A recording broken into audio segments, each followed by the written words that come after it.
Hello, my friend. Tonight we journey into the ancient city of Babylon, where the air hums with jasmine and sandalwood, the streets are glazed in sun-baked brick, and shadows move behind silk-curtained balconies like living myths. You are barefoot on warm stone, the scent of roasted dates and slow-burning incense curling around you. Laughter echoes from courtyards. The moon hangs low and swollen watchful. You are not just a visitor, you are part of the story. And tonight, Babylon has secrets to show you. Secrets that blend gods with lovers, pleasure with ritual, and desire with power in ways that will make your modern mind short-circuit like a wine-soaked scroll. You probably won't survive this with your worldview intact. So, before you get comfortable, take a moment to like the video and subscribe, but only if you genuinely enjoy what I do here. And let me know in the comments, where are you listening from, and what time is it there? Now, dim the lights, and let's ease into tonight's journey together. You trudge through a narrow alley as twilight deepens. The sandstone walls glow like ember, the cracks between bricks filled with whispers and offerings, salt, seeds, maybe a curling strand of hair. Above you, banners flutter with images of lions, serpents, and the unmistakable eight-pointed star of Ishtar. It's the goddess of love, war, and, well, everything carnal. You'll get to know her soon. But first, Babylon itself. This city is not merely ancient, it's the ancient. Its name stirs in the deepest layers of the Bible, the Talmud, and every conspiracy theorist's YouTube playlist.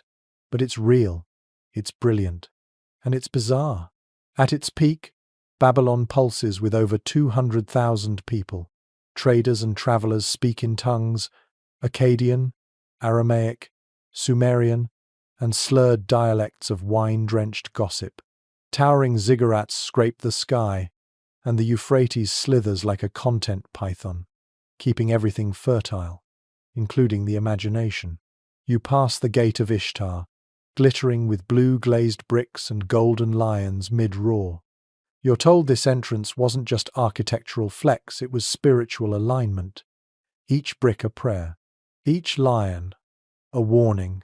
Inside these walls, the rules are negotiable. Your guide? A boy no older than 14, face painted with ochre and copper powder. He doesn't speak, just gestures.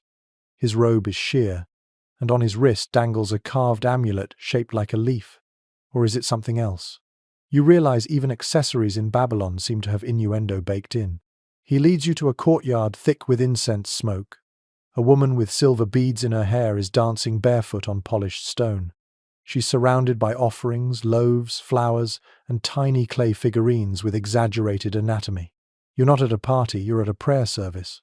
Historians still argue whether the famed sacred prostitution at the temples of Ishtar actually happened as Herodotus described, or whether it's a Greek misunderstanding wrapped in cultural projection.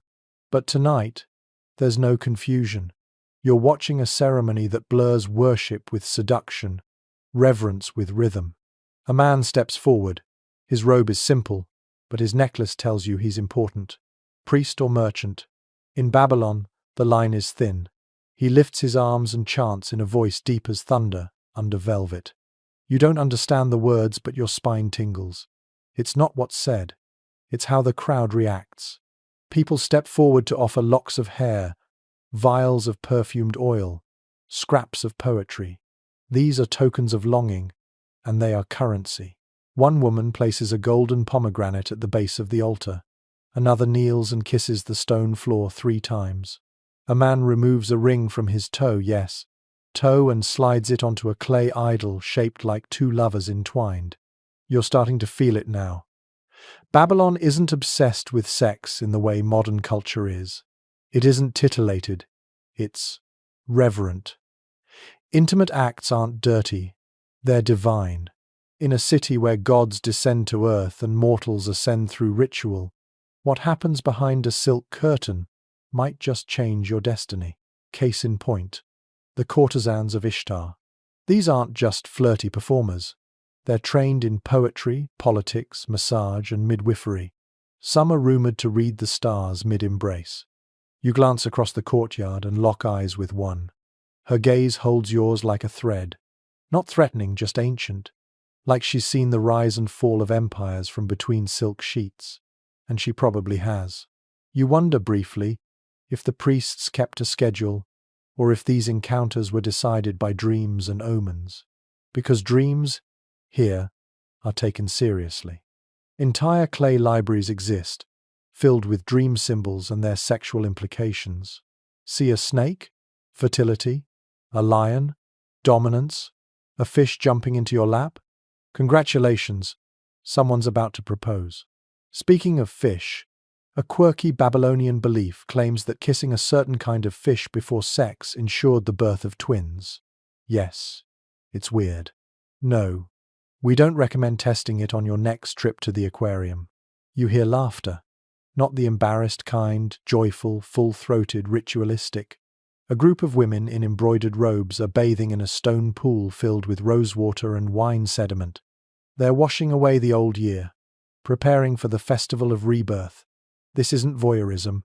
You're invited. You dip your fingers into the pool. It's warm, fragrant, slightly fizzy. One woman leans toward you and whispers something in Akkadian. You don't understand her words, but her meaning is clear. Everything in Babylon is a sign, and tonight, it's your turn to interpret them. As you step back into the street, the guide boy reappears, tossing a fig into your hand. Sweet, sticky, symbolic. You don't need a scroll to tell you this.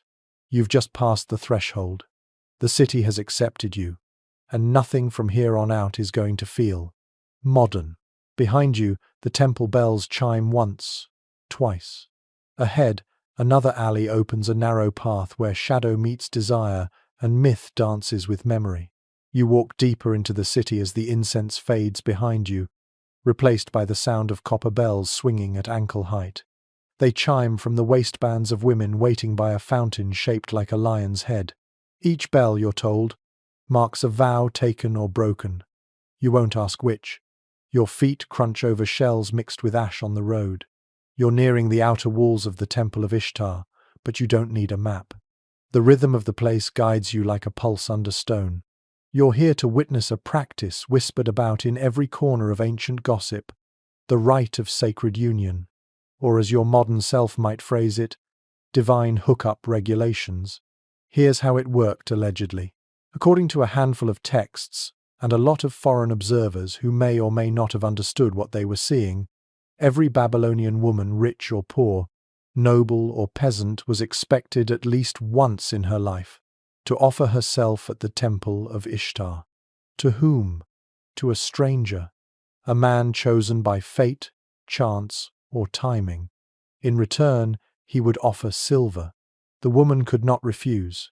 It was a sacred act, a fulfillment of religious duty. You're probably already blinking hard. Historians still argue whether this practice ever truly existed in the form Herodotus described. Some say it was real. Others think it was misunderstood ritual hospitality, or symbolic offerings later distorted into erotic urban legend. Either way, Babylon didn't shy away from the story, and neither do you. Because tonight, you watch. You sit behind a woven screen, the smell of cardamom and wine lingering in the air. A young woman kneels at a small shrine. Her robe is simple, her eyes closed. She murmurs a prayer not to be chosen quickly, but to be chosen meaningfully. It's not lust she seeks, it's alignment. A moment where mortal and divine blur like morning fog. A man approaches. He's older, gentle in his movements, and carries a small pouch of silver coins. He kneels across from her and places the silver on a polished stone.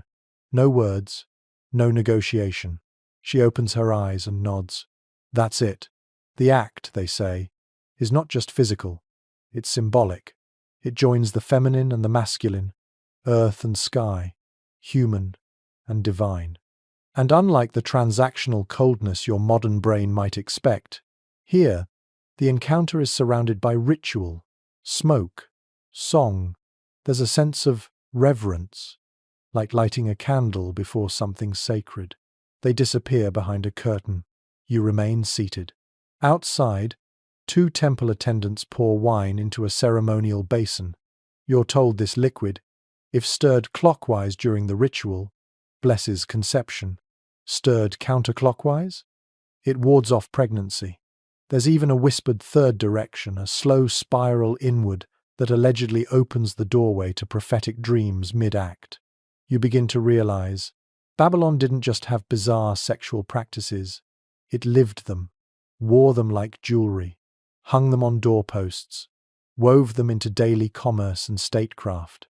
In fact, marriage itself here is peculiar. You're led from the temple toward the center of the city past markets and spice stalls until you arrive at a raised wooden platform. It's auction day, but no one's selling livestock. They're auctioning brides. Yes, actual women. Once a year, the young, unmarried women of Babylon were brought to the square. The most beautiful were auctioned first, going for a generous price to hopeful husbands. But here's the twist. The money wasn't just profit. It was pooled to pay the dowries of less conventionally attractive women who would be chosen last. In theory, no one left unwed. It sounds terrifyingly efficient. Like love via state-mandated matchmaking, designed by a committee of economists. Some accounts say women were free to reject their buyers, especially if the man turned out to be a warlock, goat thief, or someone who refused to bathe. Others disagree. It remains unclear if these were consensual unions or heavily guided transactions. Historians still debate whether this auction was a legal requirement, a community tradition, or just Herodotus misinterpreting a local folk festival while tipsy on date wine. Still, the visual sticks. A girl with a garland of dried figs steps forward. A man lifts her hand, nods solemnly, and offers 2 silver rings. One he slides on her finger. The other he keeps. If she disappears, he'll wear it into the river and demand justice from the gods. You're told that rings weren't symbols of love. They were proof of accountability. You hear the wail of a flute, high, sad, and sweet. The auction ends. A group of boys light lamps, and suddenly the square is golden with flame. Brides walk off with strangers, some smiling, some not. You sip a warm drink handed to you in a bronze cup. It's thick, sweet, and slightly sour like mulled honey and vinegar. You're warned. It's meant to loosen inhibitions and prepare the tongue for truth. It works fast. Moments later, you're laughing with a merchant who insists his mother conceived him after dreaming of a turtle crawling into her sandal. He believes this is why his back aches during the rainy season. You nod politely. A priestess nearby wears a headdress shaped like a crescent moon, each point tipped with crimson beads. She watches the bride auction with a face unreadable as the desert. Later, she'll write down omens from the event. How many rings were exchanged? How many tears were shed? Whether any bride tripped during her descent from the platform. These details will go into a scroll that predicts the city's fate for the coming season. In Babylon, love isn't just personal, it's prophetic. As you return to your borrowed sleeping mat in the upper rooms of a merchant's home, you think about the girl at the shrine, the man with the toe ring, the auction square lit by flame. You lie down and stare at the ceiling, a painted map of the stars, with Ishtar's constellation glowing faintly in the dark. You think, what will you offer tomorrow? You wake to the sound of bronze bowls being struck gently in rhythm. The merchant's upper room glows with a beam of rising sun, cutting through layers of sheer linen swaying from the window. Your host has already gone. Left behind is a platter of flatbread, fig jam, and something pickled that might still be blinking. You decide to skip that one. Down below, the city has changed. Night was full of whispers and wine. Morning brings purpose. Stallkeepers shout prices. Donkeys carry baskets of spices. Priests chant on rooftops. Children chase each other with rush-woven dolls. And yet, the undercurrent of desire, ritual, and spiritual negotiation doesn't sleep in Babylon. It simply puts on a more respectable robe.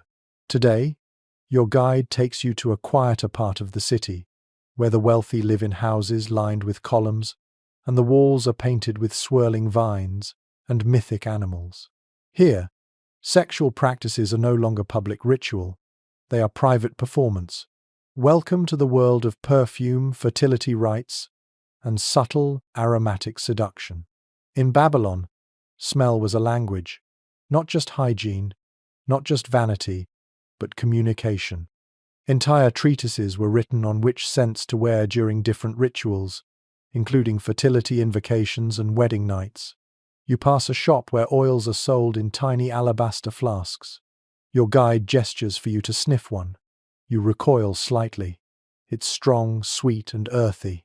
He smiles, dipping his finger into it and tapping your wrist. You smell like a date palm during the rainy season. Apparently, this means you're now blessed for fertility, or maybe cursed with twins. Depends on who you ask. Historians agree that perfumed oils were considered a form of sacred preparation. They weren't just to entice a lover, they were to honor the gods who governed desire. Each scent aligned with a deity. Myrrh for Ishtar, cedar for Enki, amber resin for Tammuz, Ishtar's ill-fated lover who died young and was mourned with ecstatic rites. You enter a chamber decorated with vines made of gold thread. A woman stands beside a basin filled with warm water and flower petals. She's a perfumer and a priestess. She explains, through a translator, that couples often visited her not for advice, but for alignment. She created scent profiles that matched one partner's energy to the other's. Think ancient Babylonian astrology, but for noses. She places a drop of blue oil behind your ear. The scent changes as it reacts to your skin. She inhales and nods, satisfied. You're told that the oil will make your dreams more vivid tonight, and perhaps attract someone with complementary chemistry. Literally. Your guide hands you a scroll, light as linen, showing an illustrated ritual involving massage, incense, and something that looks suspiciously like a bronze whisk. You raise an eyebrow. He shrugs. Babylon, after all, had a lot of creative implements. One fringe practice you overhear, whispered between two giggling attendants, involves placing certain scented oils on the soles of the feet before intercourse to channel the heat upward. The theory being that pleasure, like incense smoke, should rise toward the heavens. Historians still argue whether this was an actual belief or just spa marketing 2,000 years early. You leave the perfumery and stroll through an orchard filled with date palms and fig trees. A woman in a green robe gathers fallen blossoms into her sash. She pauses, presses a flower to her lips, and tosses it into the air. You're told she's performing a personal fertility spell, one passed down through her family. It involves whispering the name of an ancestor and blowing a petal in their direction, asking them to send a suitable partner from the realm of the living. You're beginning to notice that Babylon's sexuality is rarely just physical. It is spiritual, emotional. It is rooted in ancestors, nature, and gods who are constantly watching and occasionally meddling. Speaking of meddling, you hear the story of a woman named Tamaru, who painted her doorframe with cinnamon oil and placed 3 bowls of salt outside her home. Her goal was to attract a husband who would honor her dead father's wishes. Instead, she got a wandering merchant with a limp and a penchant for dramatic poetry. She married him anyway. He wrote her verses every morning. She sold them as fire kindling by night. Everyone wins. Back in the city center, a young man carries a jar filled with what looks like melted wax and rose petals. It is not a drink. It is a spell. He pours a little on the doorstep of his crush. If she steps in it, the story goes, she will dream of him. If she dreams of him 3 nights in a row, the gods will bless their union. Unfortunately, she owns a cat. The cat steps in it first. No one is quite sure what this means. You find your way to a small temple annex dedicated to Shara, a lesser-known god associated with both battle and unfulfilled longing. The priestess here tells you that Shara's worshippers often bathed in cold river water before lighting candles made of goat tallow and singing lamentations about lost love. Some believe this ritual helped men whose desires had become inconsistent. Others say it simply made them reflect on their choices. Historians still debate whether this was early therapy, religious performance, or just a cold way to sober up after romantic disappointment. You lie down in the shade of the temple wall. It's cool here, and the stone smells faintly of cloves. You close your eyes. In the distance, bells ring again, not from marriage auctions or temple rites, but from perfumers calling clients to their doorsteps. Your guide gently shakes your shoulder. It is time to visit the next layer of Babylon's intimate maze. You rise, smelling faintly of dates, cinnamon, and wild jasmine. You are ready. Almost. He hands you a small pouch. Inside is your own perfume blend. You open it, inhale, and laugh out loud. It smells like fig jam and river wind. Babylon, you think, has found your soul scent. Your next steps take you away from perfumed courtyards and into the shadowed hallways of a smaller shrine tucked between two merchant homes. This temple has no grand statues, no guards in gleaming bronze, no fountains shaped like mythical beasts. What it has instead is something far stranger.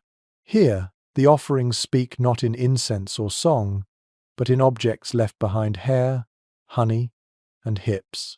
Yes, hips. You'll see.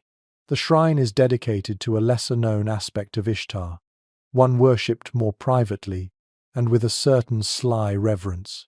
You pass through an arched stone entry draped in crimson cloth and feel the temperature shift.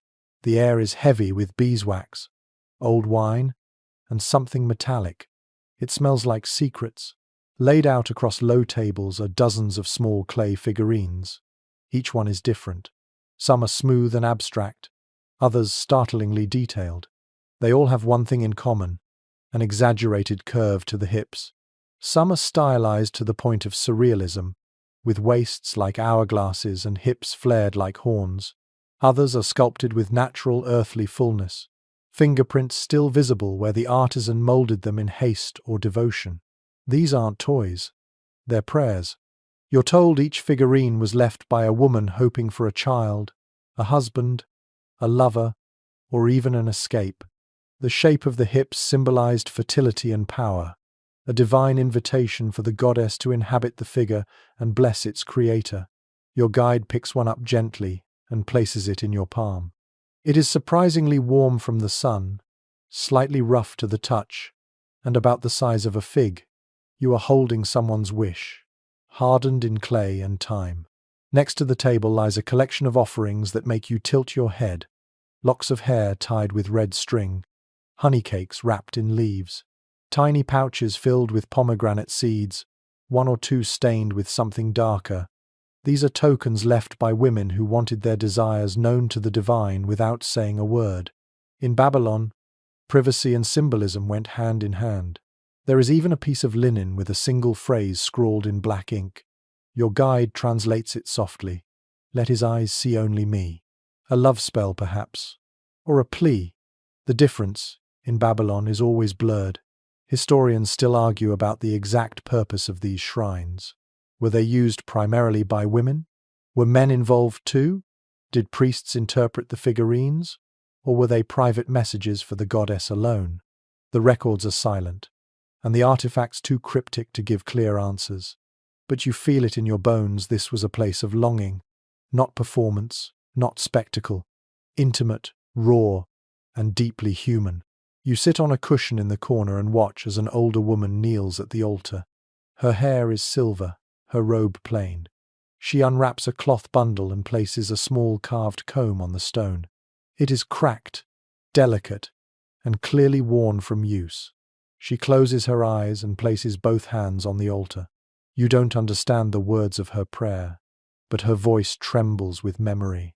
This is not the prayer of a girl seeking a first love. This is something older. Perhaps she mourns. Perhaps she remembers. In Babylon, grief and desire often share the same language. Your guide motions toward a second room. You duck beneath a low arch and find yourself surrounded by paintings. Not murals exactly, more like etchings on plaster, traced in ochre and charcoal. They depict scenes of ritualized intimacy, couples in embrace, women dancing with braids twined together, hands touching but never grasping. There is a delicacy to it, a kind of reverence for touch itself. In one scene, a man and woman face each other, their foreheads nearly touching. Between them, a single flower hovers, suspended by a thread. Your guide explains that it was believed the soul of a person could rest briefly in a flower during moments of extreme emotion. So this wasn't just a drawing of love, it was a metaphysical moment, captured in pigment. You step back into the courtyard of the shrine. A small bronze bell chimes from the wind. A child plays nearby, rolling a clay ball across the dusty stones. The older woman from before smiles at you, then disappears into the alley, leaving behind a faint trace of lavender. The guide hands you a basket with a soft laugh. Apparently, it is your turn to make an offering. You glance through the contents: clay, a few dried flowers, a bit of wax, and some string. You sit cross-legged and begin shaping your figurine. Your fingers stumble at first, unsure, then fall into rhythm. You remember the curves of the hips you saw before and try to echo them. Your guide nods in approval. You press the flower into the clay, letting its stem form the spine. You do not speak. That is part of the ritual. Your desire must remain unspoken, known only to the goddess and the dust. When it is finished, you place your offering on the altar, beside dozens of others. You do not know what will come of it. Maybe nothing, maybe everything. That is Babylon. As you leave the shrine, your hand brushes the wall, and for a moment you swear you feel warmth pulsing through the stone. Or perhaps it is your imagination. The streets outside are brighter now. The city is in full motion. Children chase goats, vendors shout, lovers pass notes wrapped in bread. You realize the shrine has changed you. Just a little. Not because of its strangeness, but because of its sincerity. And now, your guide says, it is time to meet the ones who blurred the line between flesh and God with a very different kind of offering. You follow your guide down a narrow passage where the sunlight flickers like a candle, filtered through hanging vines and linen awnings dyed deep purple. The chatter of the street fades behind you, replaced by slow drums and the occasional trill of a flute. The scent here changes. Less spice, more smoke, charcoal, resin, and something floral, but strange. It clings to the air like a whispered warning. You are about to meet the men who wear the moon. They are the gala priests, the enigmatic figures devoted to the goddess Ishtar in her most complex and potent forms. You step into a courtyard surrounded by high walls, their tops lined with carved serpents. The ground is painted in swirling blue patterns, like waves, stars, or perhaps both. There is no altar, no idol, just motion and music. In the center, a dancer twirls, draped in layers of fabric that shimmer like fish scales. Long black hair swings wildly. His face is painted with white and ochre, his lips darkened, his eyes ringed in kohl. He moves with precision, arms and hips describing circles in the air, as if conjuring spells with every step. He is a man, and a woman, and neither, and all. The gala priests are a mystery even in their own time. They dress in women's garments. They speak in the sacred language of lament. They serve in the temple of Ishtar not just as ritual attendants, but as vessels of duality. They sing songs of mourning and ecstasy, love and loss. Their voices are said to open gates between worlds. You sit on a cushion placed beside the performance space. A second gala enters. This one wears a robe dyed crimson and gold and carries a bronze sistrum that jingles with every sway of the hip. His beard is trimmed close. His feet are bare, ankles wrapped in vines of silver thread. They do not speak to you directly. Instead, they begin a chant in Sumerian, a language already old by their time. It rises and falls like waves, high and strange, beautiful in its otherness. Historians continue to debate the role of the gala. Some believe they were early examples of a recognized third gender in Mesopotamian society, revered and feared for their spiritual power. Others argue their femininity was symbolic, their cross-dressing part of a performance that channeled divine energy. Babylon never left a clear manual, only fragments and songs. Your guide leans in and whispers that one of the gala priests was known to deliver prophecies during sexual rites.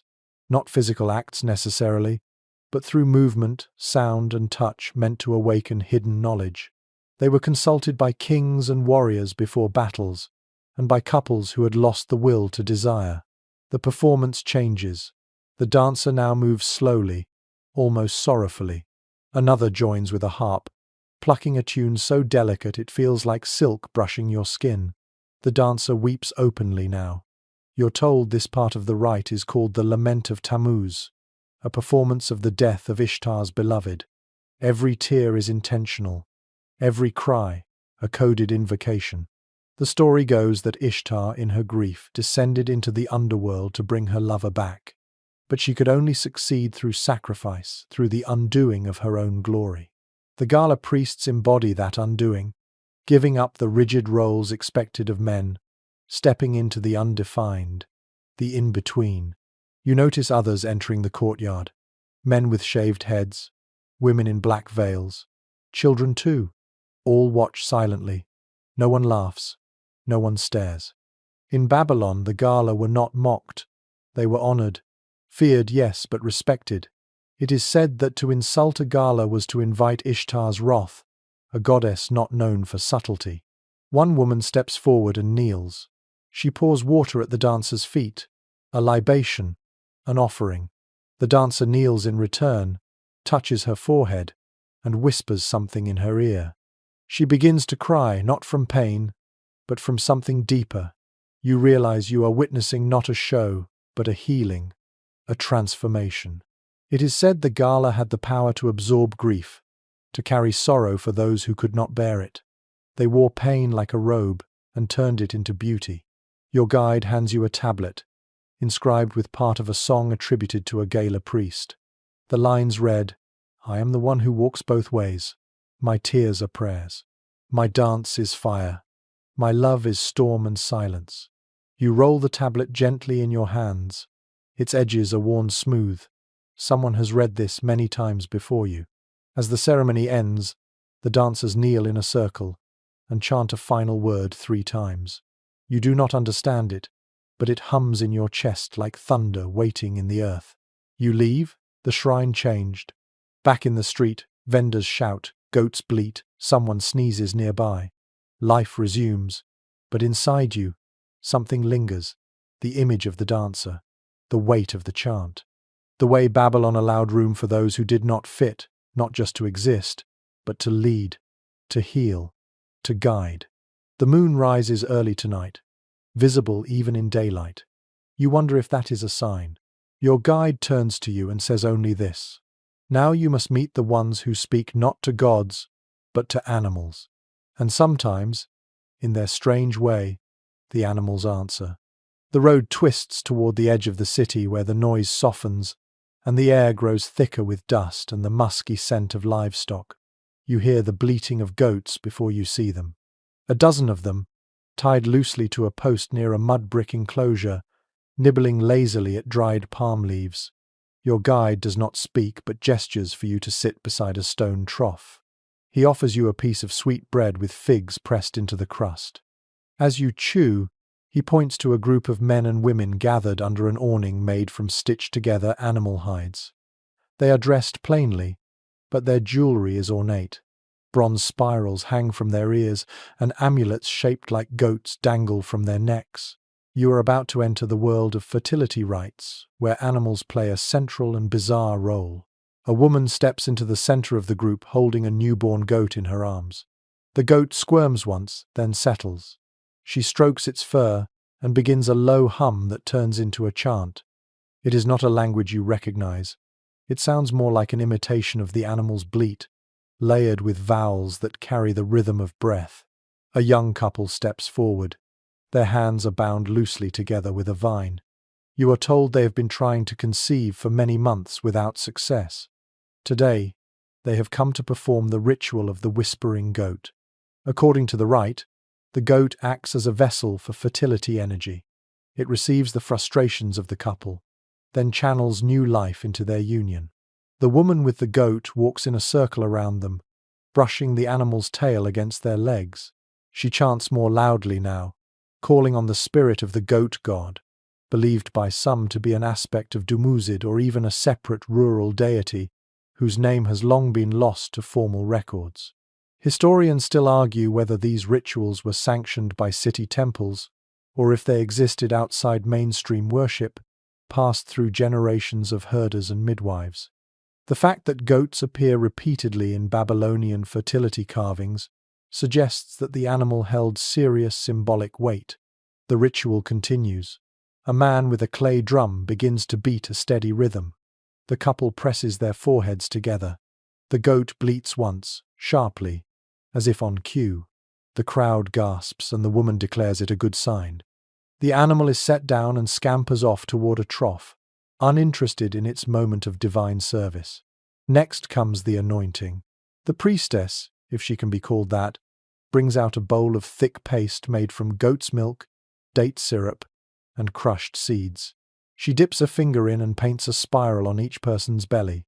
This spiral represents the womb, the sun, the cycle of seasons. It is meant to open the body's energies to conception. You glance at your guide, who shrugs and whispers that he was conceived after a similar rite involving 2 goats and a song no one remembers. He claims his mother still insists he cries like a baby goat when startled. You are unsure if he is joking. Behind you, a group of older women sit with their backs to the ceremony, weaving cords from palm fibers. They do not watch. Instead, they hum softly, their song weaving alongside the fibers. You realize this is another kind of ritual, one of support. Their presence is meant to stabilize the energy, to witness and ground it without interfering. There is an older belief in Babylon that goats can see what humans cannot, that they are messengers from the realm of the unseen, with eyes that pierce the veil between this world and the next.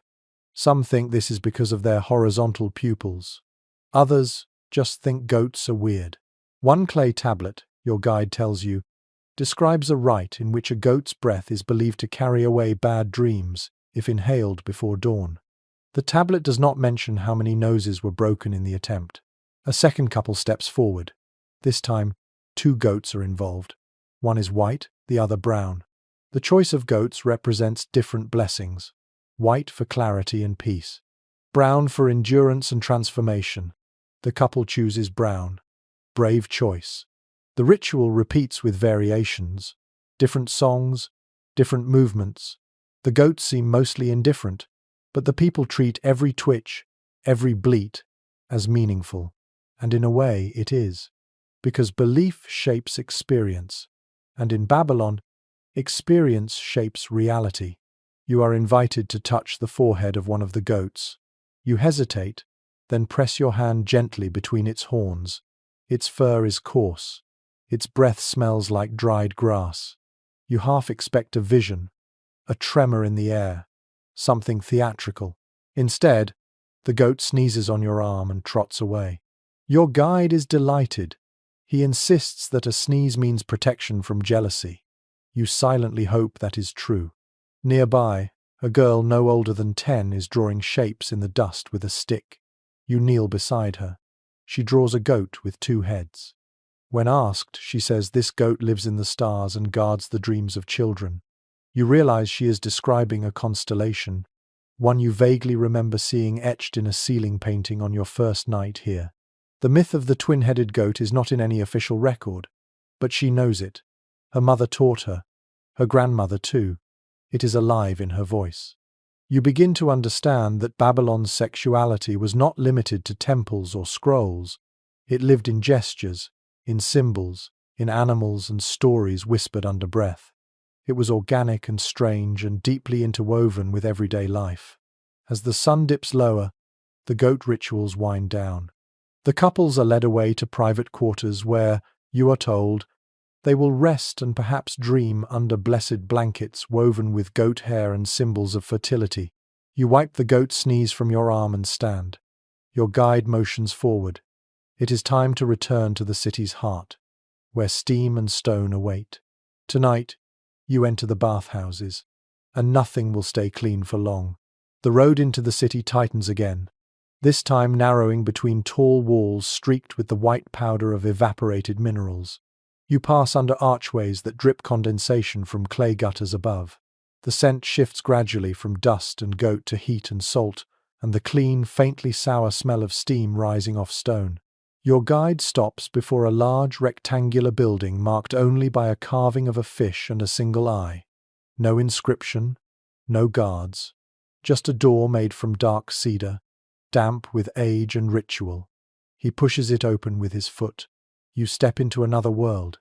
The air inside the bathhouse presses against your skin like a velvet fog. It smells of eucalyptus, wet stone, human warmth, and the strange tang of copper and myrrh. The walls glisten with condensation. Light filters down through slatted windows, cutting beams through the mist like golden blades. You hear voices, soft and melodic, laughter, splashing, the occasional sharp inhale of surprise. Babylonian bathhouses are not just for cleansing the body, they are social theatres, temples of gossip, arenas of flirtation, spaces where power dynamics dissolve in steam and reassemble again in whispers. You remove your sandals and step onto the warm stone. It hums beneath your feet, a heat that seeps upward. Your guide disappears into the mist. You are on your own now. To your left, a group of women sit shoulder to shoulder along a shallow pool. They wear thin linens tied loosely around their waists and laugh as they rub fragrant clay onto each other's backs. One sings a teasing song about a merchant who lost his clothes and found his fortune. The rhythm of the lyrics follows the rhythm of their hands. To your right, 3 young men recline on cushions near a brazier that burns with scented charcoal. They speak softly, but gesture animatedly. A game, perhaps, or a debate. You hear the name of Ishtar spoken and the words for silver, heart, and goat. You do not ask. In the far corner, a very old woman lies flat on a heated stone slab, while a younger woman slowly brushes her hair. Her eyes are closed. She is either dreaming or remembering. In Babylon, there is little difference between the two. You ease into a smaller pool tucked behind a stone screen. The water is warm but not scalding. It smells of rose petals and iron.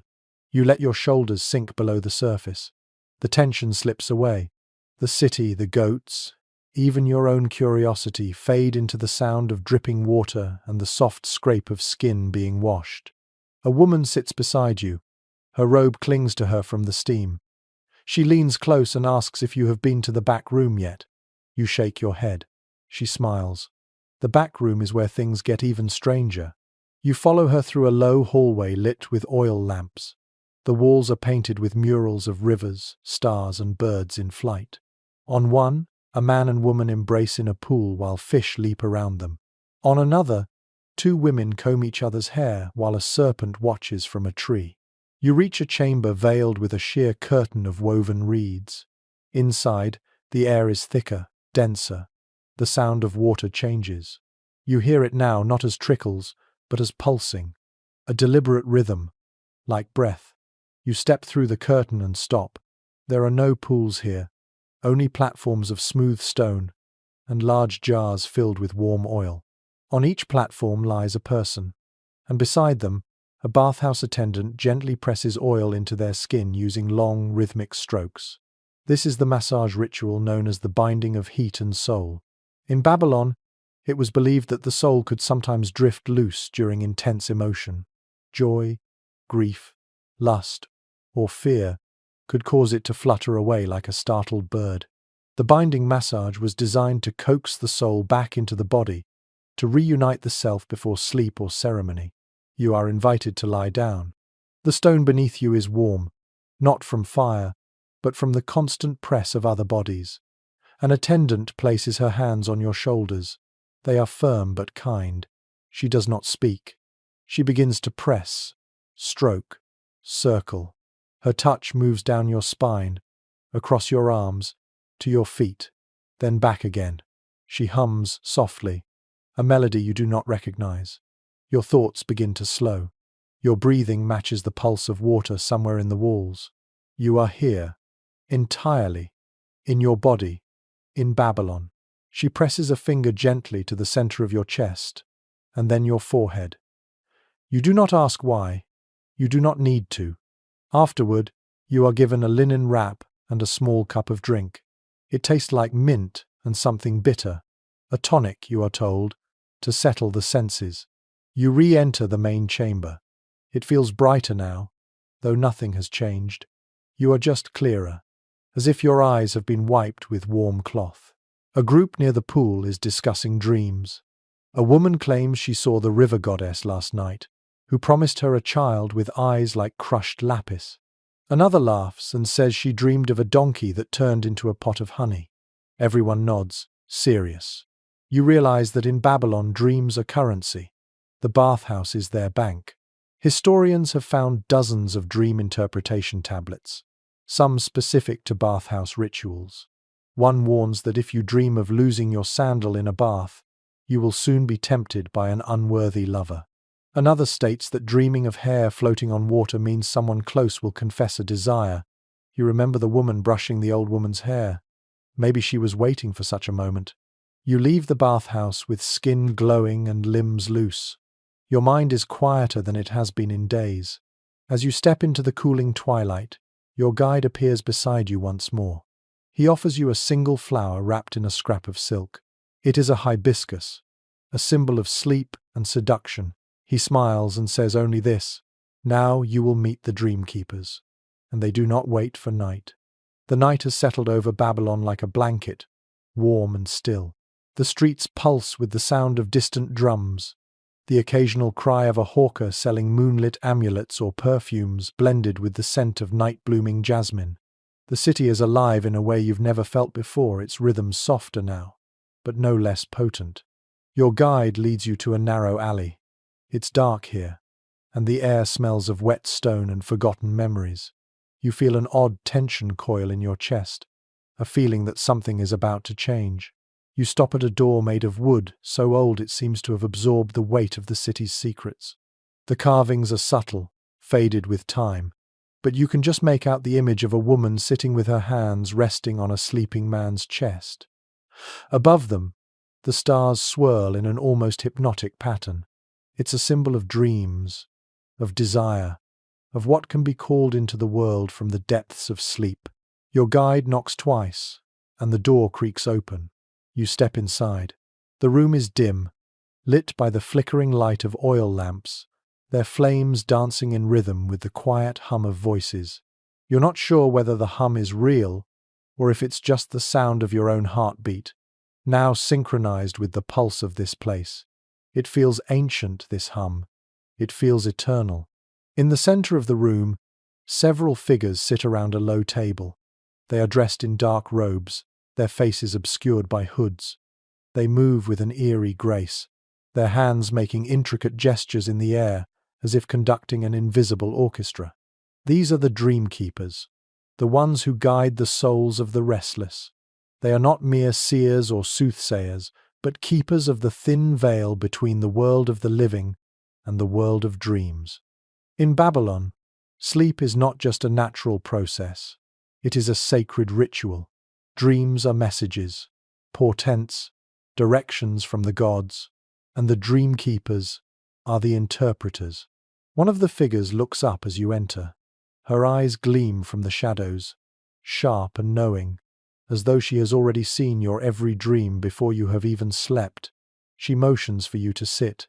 You take your place on a cushion next to the table. The air here smells different, richer, almost like honey and incense.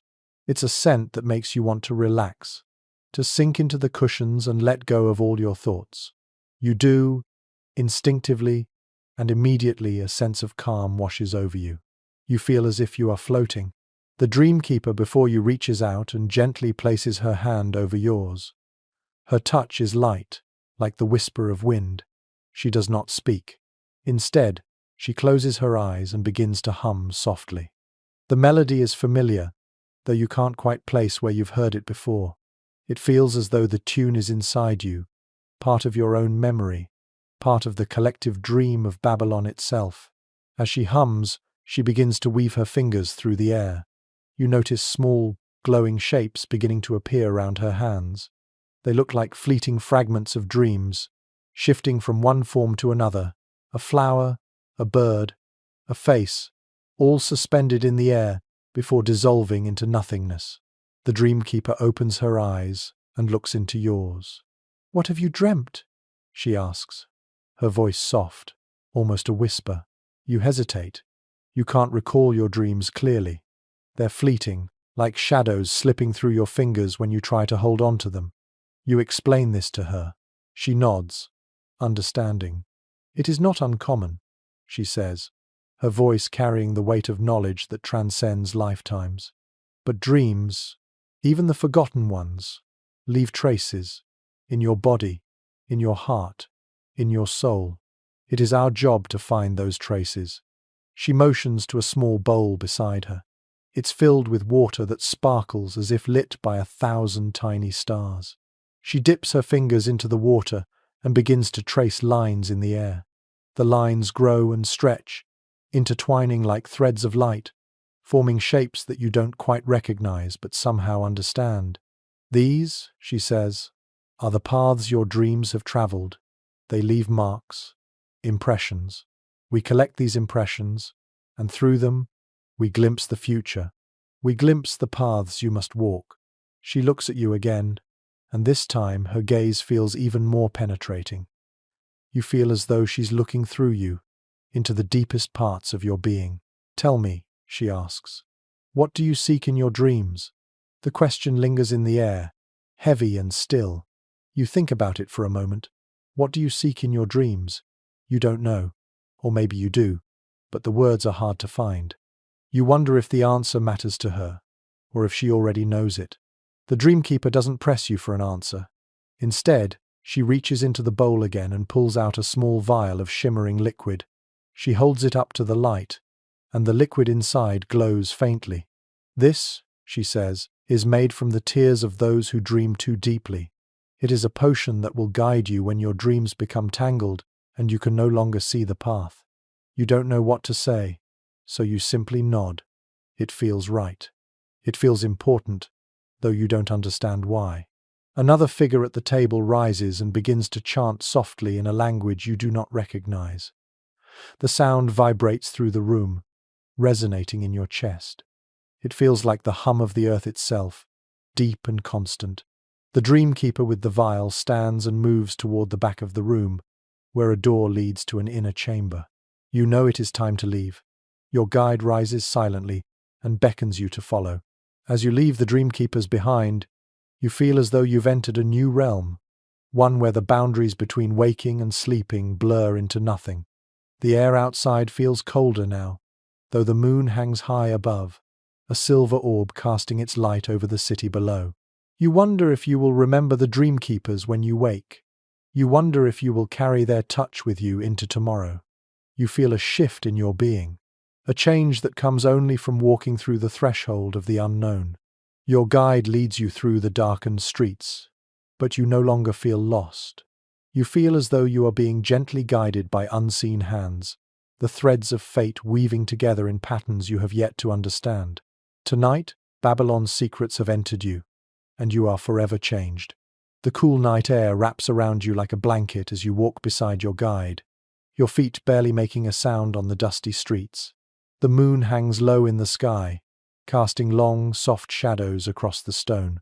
The city's pulse, once overwhelming, now feels like a distant murmur, as if the dreamkeeper's spell still lingers, drawing you into a world between waking and sleep.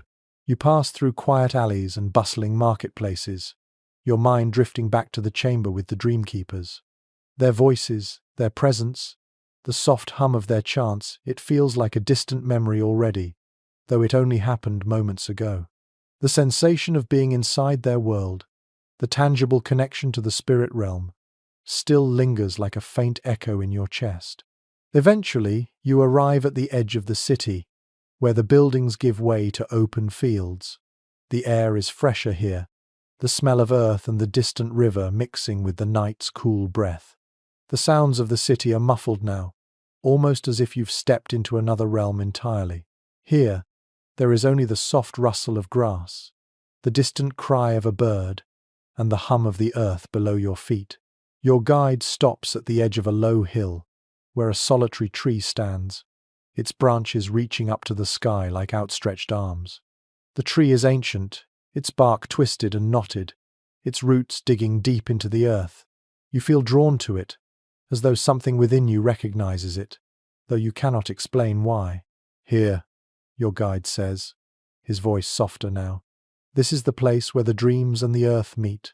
You look around, taking in the stillness of the night. There is a sense of peace here, a sense of quiet that feels more profound than any silence you've experienced before. It's as though the land itself is holding its breath, waiting for something. The ancient ones, your guide continues, believed that the earth held the power to shape our dreams. The roots of this tree are said to reach down into the depths of the world, where the spirits of the ancestors dwell.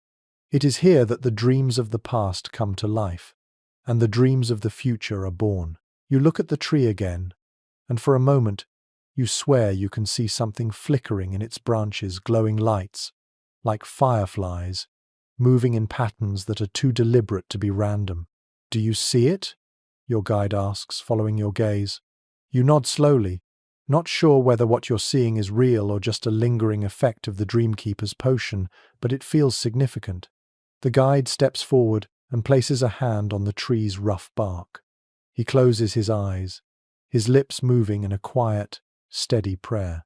You follow his lead, walking closer to the tree and reaching out to touch its ancient trunk. The bark is cool and textured, and as your fingers brush against it, you feel a surge of energy, like a jolt of electricity running through your hand. It is not unpleasant. It is awakening. For a moment, the world seems to shift around you. The sound of the wind in the grass grows louder, more insistent. The faint glow in the tree's branches intensifies, and you hear a faint whisper in the back of your mind. It is not a voice, not words, but something deeper, an understanding, an invitation to look beyond the veil of the ordinary. The guide opens his eyes and gives you a knowing smile. The earth remembers, he says softly, and so do we. You feel a deep sense of connection to the tree, to the land beneath your feet, to the city behind you, and to the endless cycle of life, death, and rebirth that courses through Babylon and beyond. The dreams you've witnessed tonight, those of the goddess Ishtar, the goats, the dreamkeepers, are not separate from you. They are part of the world, part of the cycle that binds all things together. The guide steps back, allowing you to linger in the stillness of the moment. You take a deep breath, letting the cool night air fill your lungs. The feeling of connection deepens, and for the first time tonight, you feel truly at peace.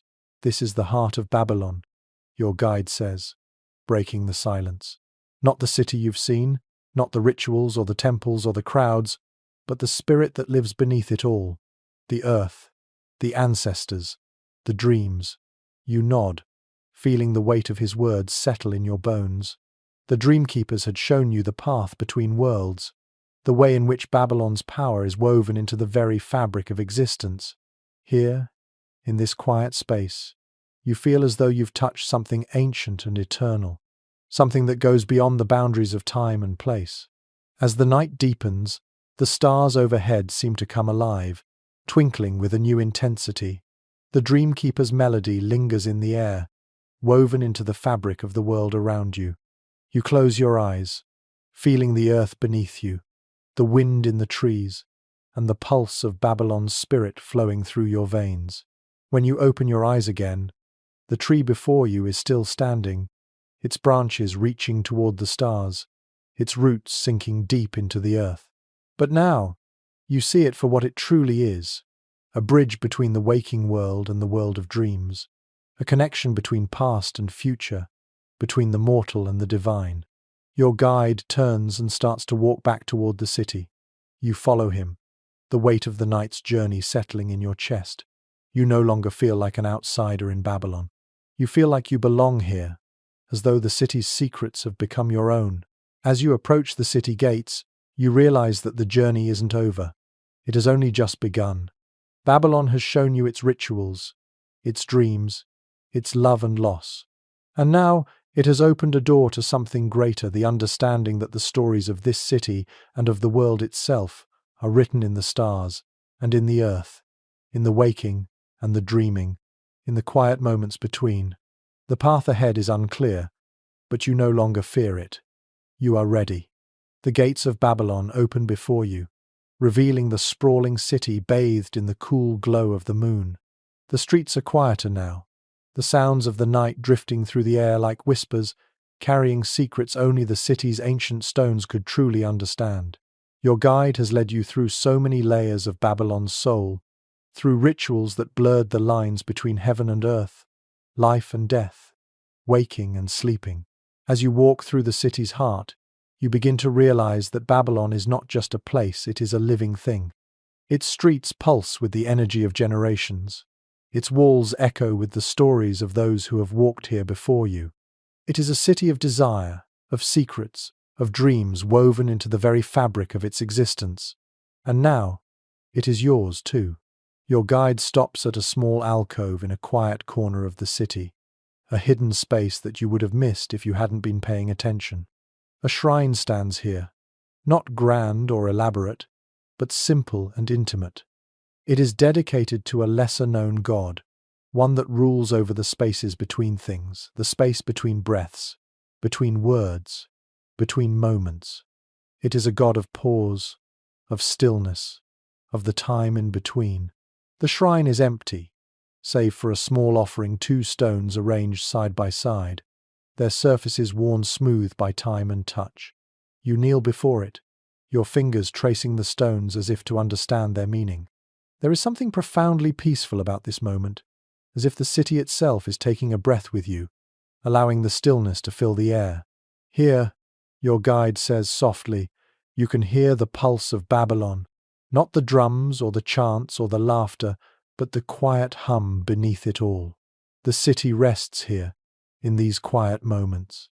It is always here, waiting for those who can listen. You sit for a moment, the air around you calm and steady, the weight of your journey settling in. You realize that this is the essence of Babylon, not the grandeur of its temples or the extravagance of its rituals, but the quiet spaces between, where the true magic of the city lives. It is in the small, sacred pauses that allow the dreams to take root and the stories to unfold. After a time, your guide stands and motions for you to follow. You rise slowly, feeling as if you have uncovered something precious, something that will stay with you long after you leave this place. As you continue walking through the winding streets, the city begins to feel more familiar. The rhythm of Babylon's pulse, once overwhelming, now seems natural, a heartbeat you can match with your own. The noise, the crowds, the lights all blend into a symphony of life that hums in the background, a reminder of the city's enduring presence. You pass by a merchant's stall selling spices, their rich scents blending in the air. You hear the soft laughter of children playing nearby, their voices drifting on the wind.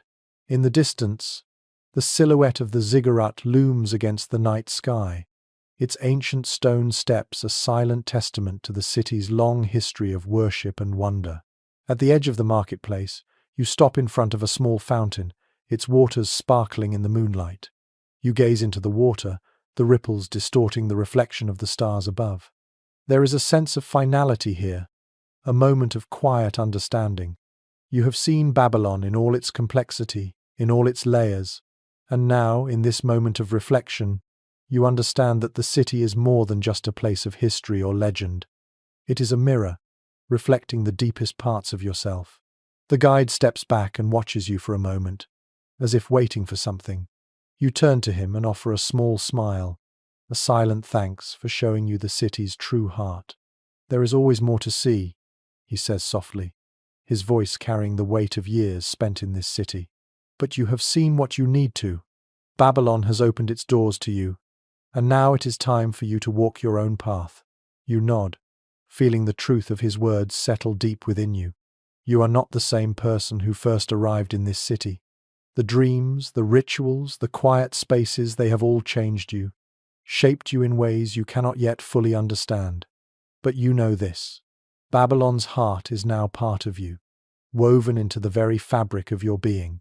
The guide begins to walk away, disappearing into the shadows of the city. You stand for a moment longer, letting the sounds of Babylon wash over you. The city's pulse is steady, constant, and you can feel it in your bones. You know you will carry it with you, wherever you go. As you walk through the streets, you no longer feel like a stranger. Babylon's rhythms have become your own. The city has shown you its dreams, its desires, its secrets, and now it is time for you to leave with them, to carry them forward into the world. And as you disappear into the night, you can hear the faint sound of drums in the distance, calling you to the next chapter of your journey. The streets of Babylon seem to stretch on forever, their ancient stones worn smooth by the passage of countless feet. You walk with purpose now, the city's energy humming beneath your skin, guiding you toward a place unknown. The air is still warm, carrying with it the faintest hint of spice, incense, and something deeper, something older, like the very essence of Babylon itself, woven into the fibers of the land. As you walk, you pass the familiar sights, the bustling markets, the flickering torches, the majestic ziggurat rising against the darkening sky. But tonight, they feel different. Tonight, Babylon is not a place of mere spectacle. It is a living entity, an ancient soul that you are now part of. You carry its pulse with you, feel its history wrapped around your heart like a thread, guiding you forward. Your guide is no longer at your side, but you sense his presence in the air. The feeling is one of quiet assurance. He has shown you the layers of Babylon, peeled them back one by one until the city's essence is laid bare before you. Now, it is time for you to walk alone, to understand the next step in your journey, to find the path that is uniquely yours. You come to a small square, tucked away from the main roads. Here, the noise of the city is muted, the air filled only with the rustle of leaves in the breeze and the soft murmur of voices. At the center of the square stands a fountain, its waters shimmering in the moonlight, the stone around it etched with symbols you don't fully understand. There is something inviting about this place, a sense of peace that feels timeless. You sit at the edge of the fountain, dipping your fingers into the cool water. The surface ripples, distorting the reflections of the stars above. It is in this moment that you feel the full weight of Babylon's presence, the way the city stretches back into the depths of time and forward into eternity. You are a part of it now, a thread in the tapestry of its vast, intricate history. The sounds of the city fade, and for a brief moment, it is just you and the water, the stars, and the quiet night. The weight of your journey, the rituals you've witnessed, the people you've met, they all seem to settle inside you like pieces of a puzzle falling into place. Babylon has opened itself to you in ways you never expected, and now, as you sit by this ancient fountain, you feel an overwhelming sense of clarity. The city, with its dreams and desires, its gods and rituals, has shown you that there is more to life than meets the eye, that the pulse of existence, like the pulse of Babylon, is constant, always beating in the background, waiting for those who are willing to listen. You lean back against the stone, your eyes turning toward the sky. The stars twinkle above, distant and infinite, and for a moment you understand the connection between them and the city below. Babylon's heart beats in sync with the rhythm of the universe, and you are part of that rhythm too. The quiet night stretches on, and as you sit there, you feel a deep sense of peace. The city has revealed itself to you in layers, each one more complex than the last. It has shared its dreams, its history, its secrets, and in return, you have shared something of yourself. The fountain continues to ripple, the sound soft and soothing, like a lullaby. The city rests now, waiting for the new day to begin. But for you, the journey has reached a point of stillness, a moment where the weight of the past, the pull of the future, and the pulse of the present all merge into one. You rise, feeling the weight of Babylon's lessons settle in your chest, and begin to walk back toward the heart of the city. The path ahead is uncertain, but you are no longer afraid. The city has given you its heart, its soul, and its dreams. You walk forward, knowing that whatever comes next will be shaped by the journey you have taken, and the city that has welcomed you as one of its own. The stars above seem to smile down at you, and you feel, for the first time, truly at home in this ancient city. The streets of Babylon now feel more familiar. Each corner, each path, and each sound now woven into the fabric of your journey. The city no longer feels like a maze, but a living organism, each piece connected by invisible threads that you now understand. The ancient stones beneath your feet are no longer just markers of time. They are the foundation of a story, a history that you've become a part of. The moon hangs high above, casting long, soft shadows across the marketplace where stalls are closing for the night. The scent of spices and incense still lingers in the air, but it is tempered now with the earthy smell of the river. The sound of distant laughter and music mixes with the murmur of wind through the palm trees, creating a melody unique to Babylon, one that you feel in your bones.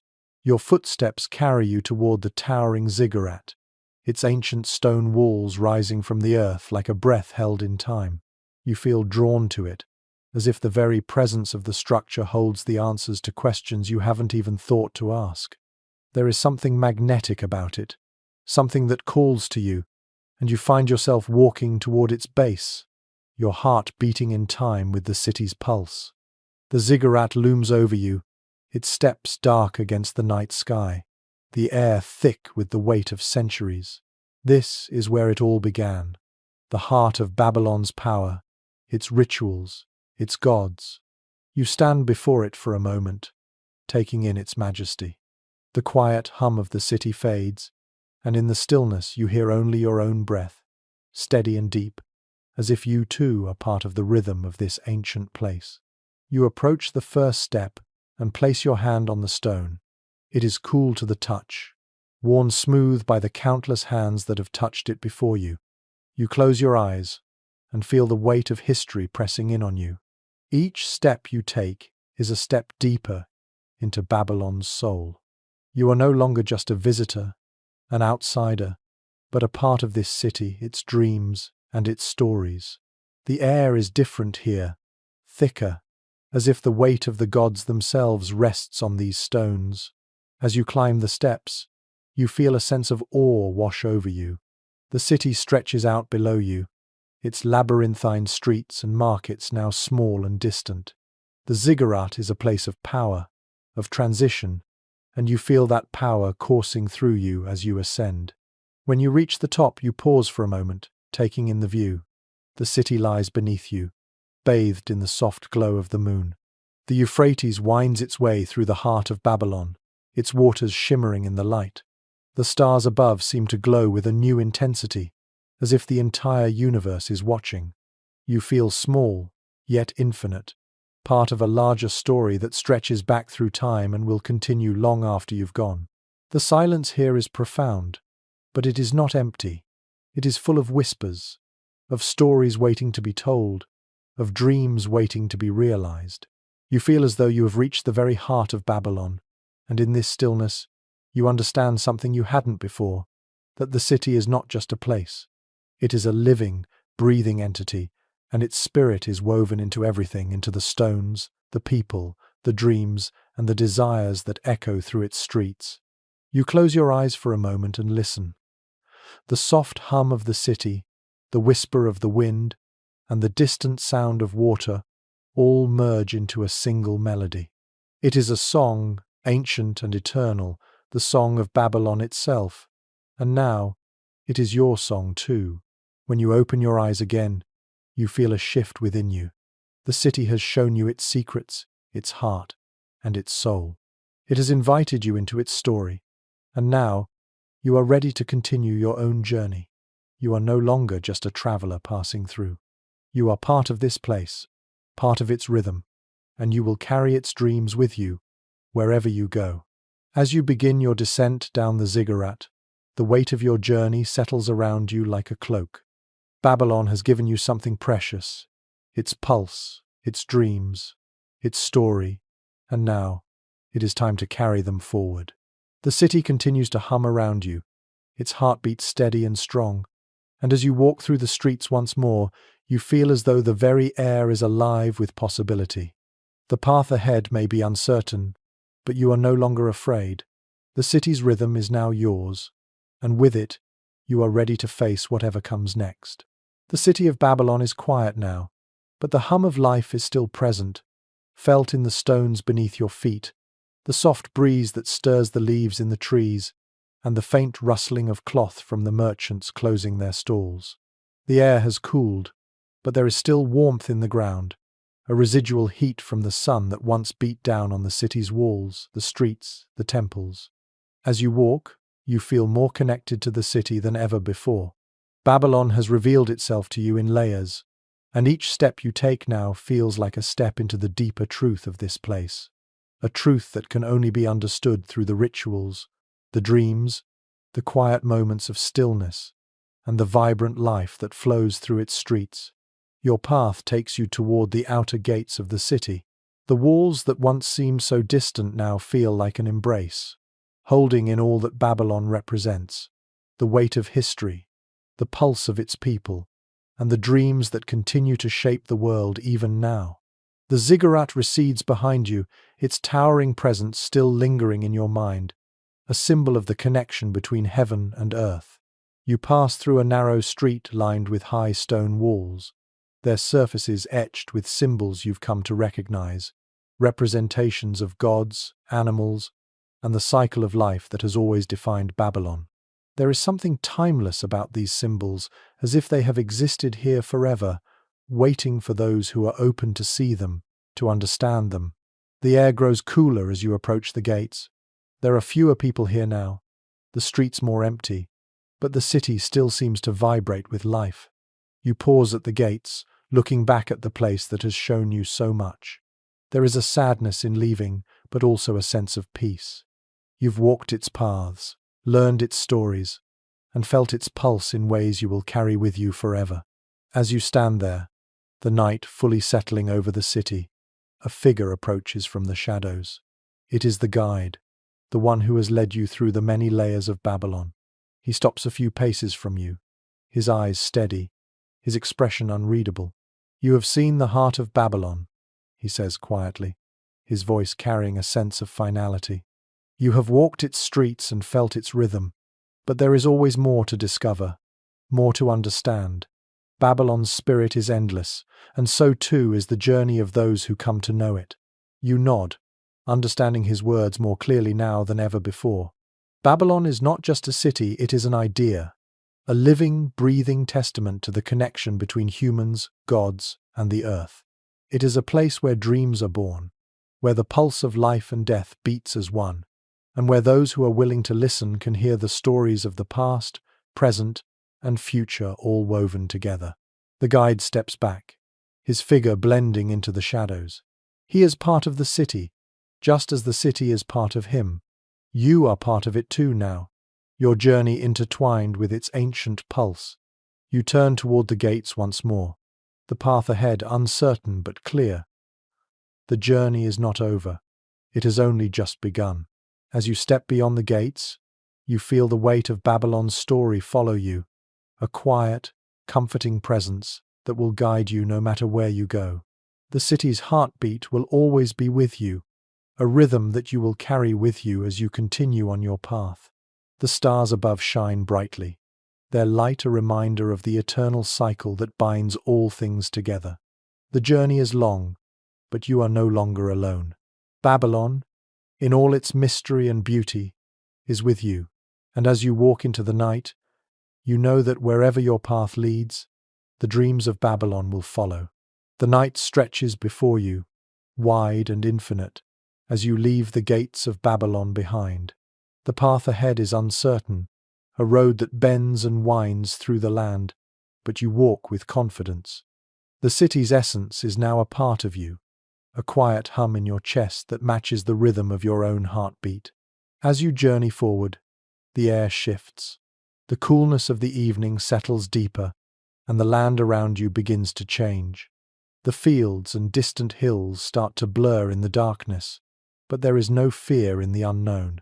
You have been shown what lies at the heart of Babylon, and with that knowledge, the world feels different, more connected, more alive.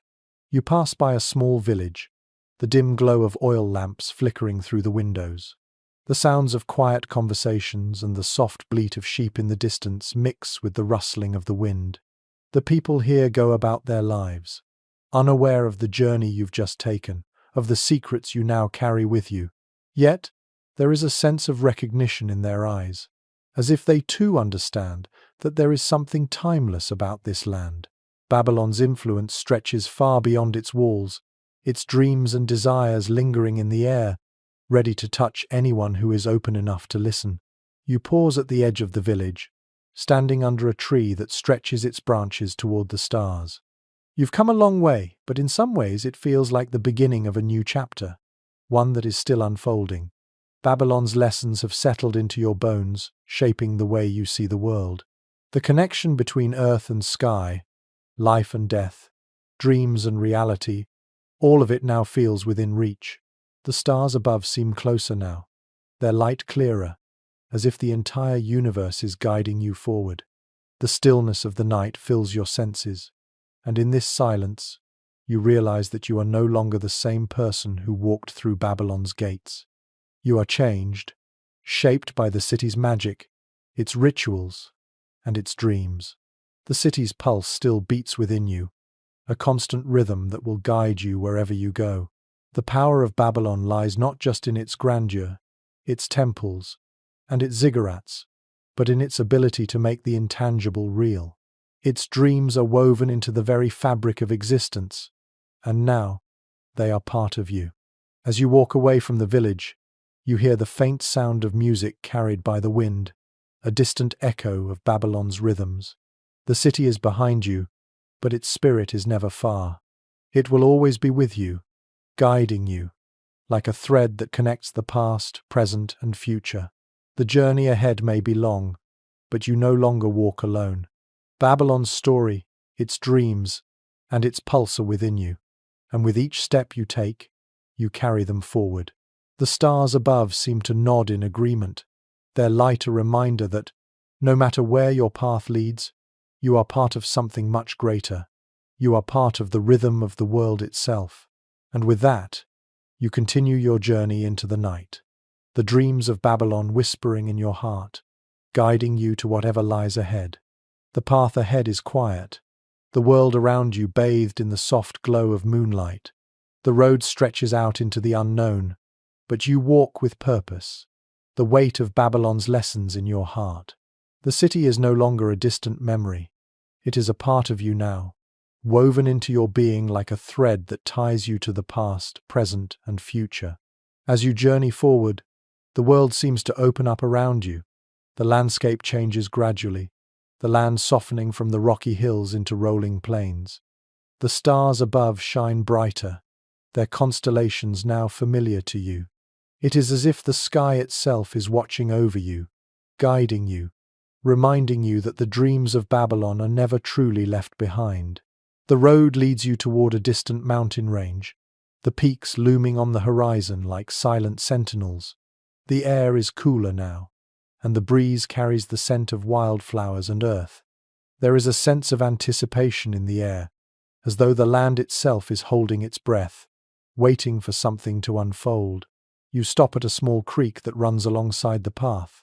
The water flows gently over the smooth stones, the sound of its movement soothing, like a lullaby. You kneel beside the water and watch the ripples as they stretch out across the surface. The reflection of the moon shimmers in the water, and for a moment, you are lost in its quiet beauty. The dreams of Babylon seem to echo in the water, their whispers carried by the current. The city's lessons have settled deep within you, shaping the way you see the world, the way you walk through it. You realize now that Babylon was never just a place. It was a doorway, a threshold that you crossed, and with each step, you moved closer to a deeper understanding of yourself and the world around you. You stand and continue walking, the path before you now clearer than ever. The mountain range ahead seems closer now, the air thick with the promise of something new. You know that the journey you've taken, the journey through Babylon, has only just begun. There is more to see, more to understand, more to discover. As you walk, you reflect on everything you have learned.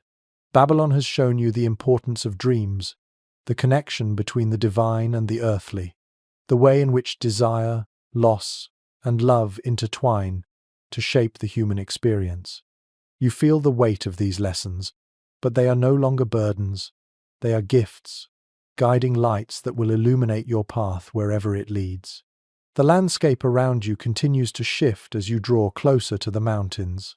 The path grows steeper, but the weight of Babylon's spirit remains steady within you, a constant reminder that the journey is just as important as the destination.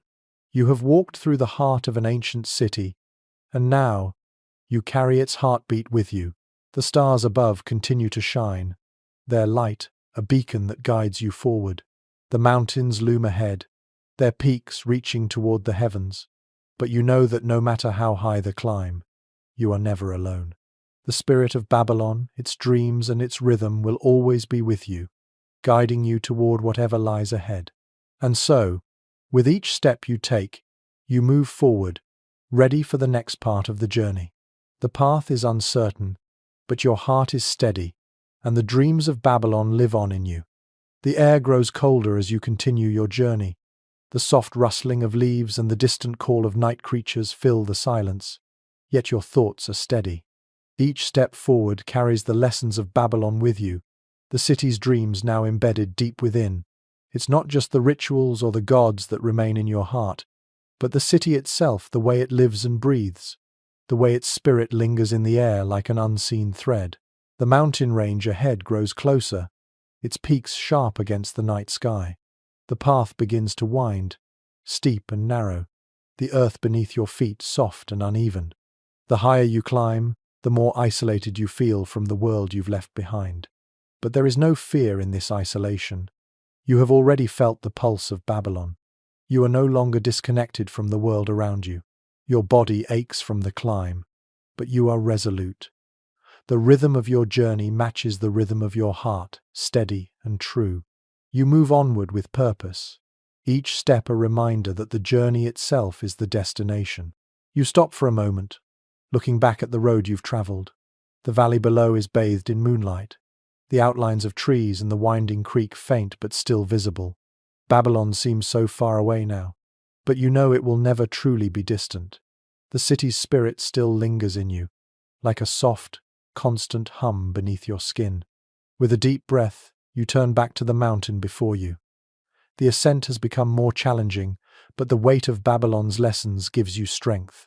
You climb higher, the earth beneath you firm and sure, like the foundation of the city you left behind. As you near the top of the mountain, you find a small plateau, a perfect place to rest. The wind is stronger here, whipping through the air with a force that feels almost like a living presence, pushing you forward. The stars above seem to burn brighter, the constellations now clearer than they've ever been. You look up, the sky vast and endless, and you feel small, yet connected to something much greater. The city of Babylon, its gods, its people, and its dreams are part of this vastness. They are part of you now. You sit on the stone of the plateau, feeling the cool night air wash over you. The silence here is different from the stillness of Babylon. It is pure, unbroken by the sounds of the city or the rhythm of human life. Here, on this mountain, you are alone with the stars, the wind, and the spirit of the world. You close your eyes for a moment, allowing the peace to settle around you. In this quiet, you can almost hear the echo of Babylon's heartbeat, soft and steady, a rhythm that will never fade, no matter how far you go. It is the pulse of the earth, the pulse of life, the pulse of dreams and desires that transcend time and space. When you open your eyes again, you feel something shift within you. The path ahead is clearer now, the journey no longer about the destination, but about the experience of walking through the world with the spirit of Babylon in your heart. You rise from the plateau, ready to continue your journey, knowing that the lessons of Babylon are not bound to the city itself, they are bound to you. The wind picks up, and you walk forward, each step resonating with the power of the city's dreams. Babylon is no longer just a place, it is a part of you, a part of the world, a part of the universe itself. And as you continue your journey, you carry that pulse with you, steady and strong like the beat of your own heart. The road ahead may still be uncertain, but you no longer fear it. The dreams of Babylon are with you, guiding you, leading you toward the next part of your journey. And in this moment, you understand that the journey is not just about where you go, but how you walk and who you become along the way. The world around you feels different now. The air, the earth, the sky, they all seem to breathe with a deeper rhythm.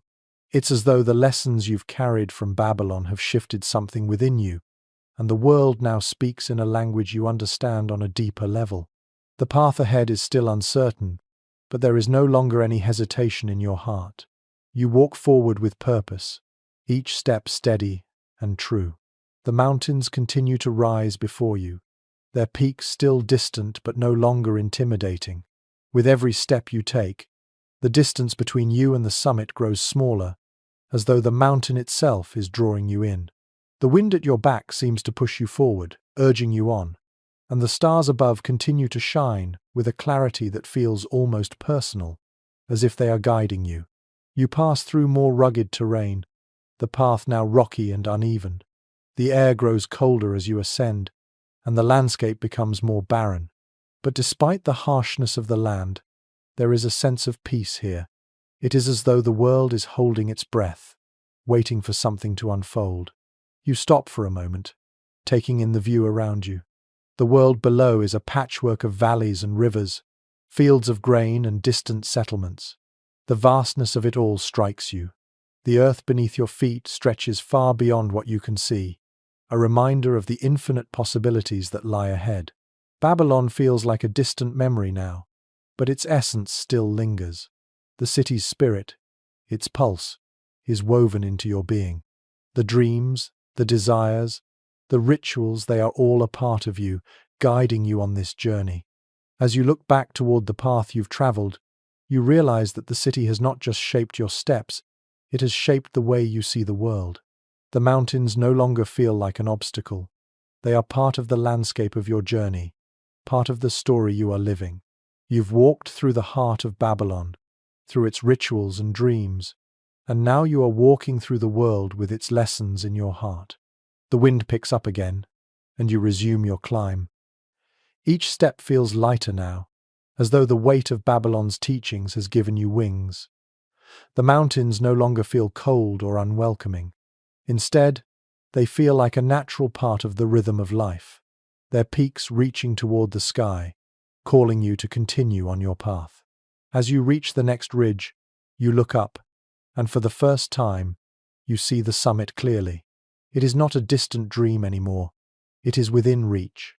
The path before you is still uncertain, but the journey has become clearer. The spirit of Babylon is still with you, guiding you forward, and with each step you take, you feel more connected to the world around you.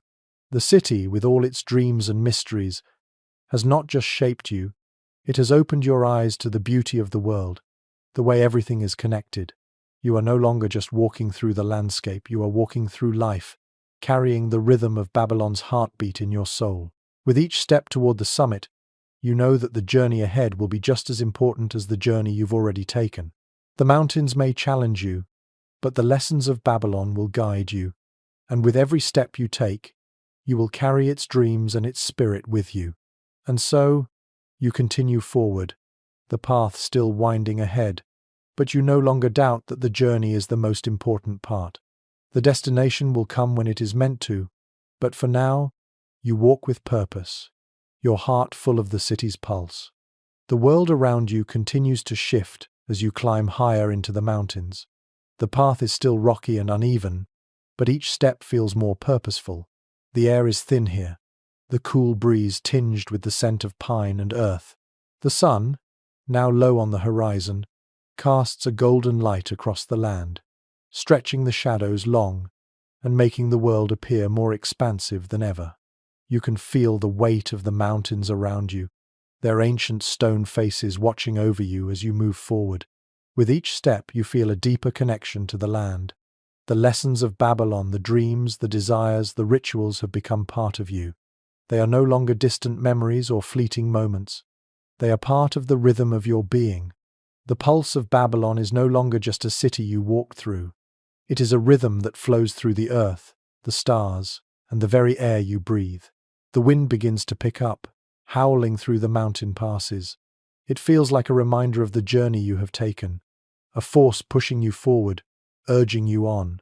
The path becomes steeper as you climb, but you no longer feel the weight of the climb. The energy of Babylon has given you strength, a quiet determination that drives you forward. You pause for a moment to catch your breath. The view from the mountainside is breathtaking. The valley below stretches out like a living map, the winding rivers and fields of grain now small and distant.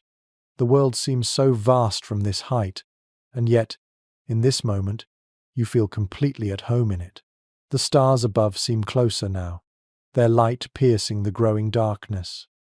You know that Babylon is no longer just a place you visited. It is a part of you, woven into the fabric of your being.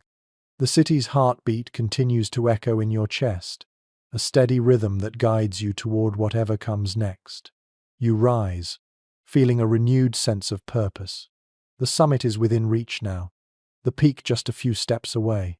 The mountain seems to welcome you, its ancient stone, a testament to the strength and resilience of the earth. You feel like you are walking towards something significant, something that will change the course of your journey.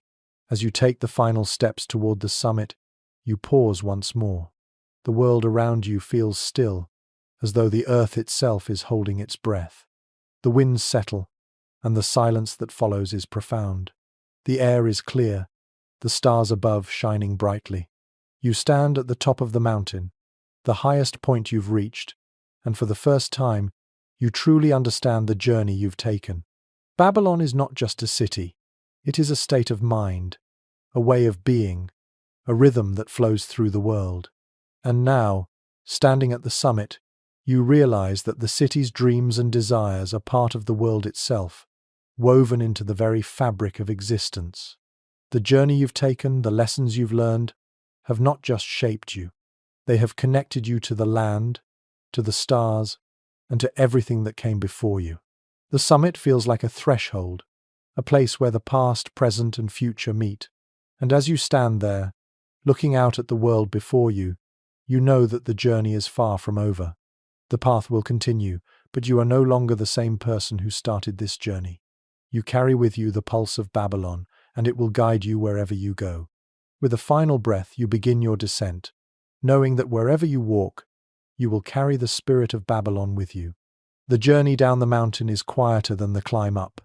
The landscape below is still vast, the valley stretching out in a sea of twilight shadows. The world around you feels different now.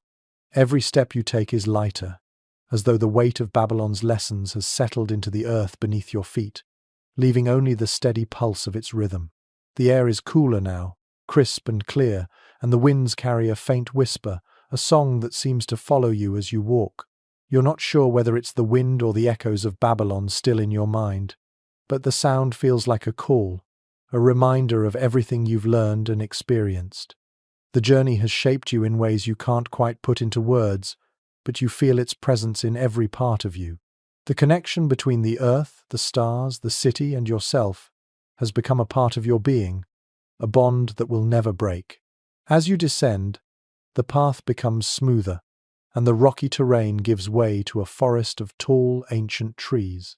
Their branches stretch out like welcoming arms, their leaves whispering in the breeze.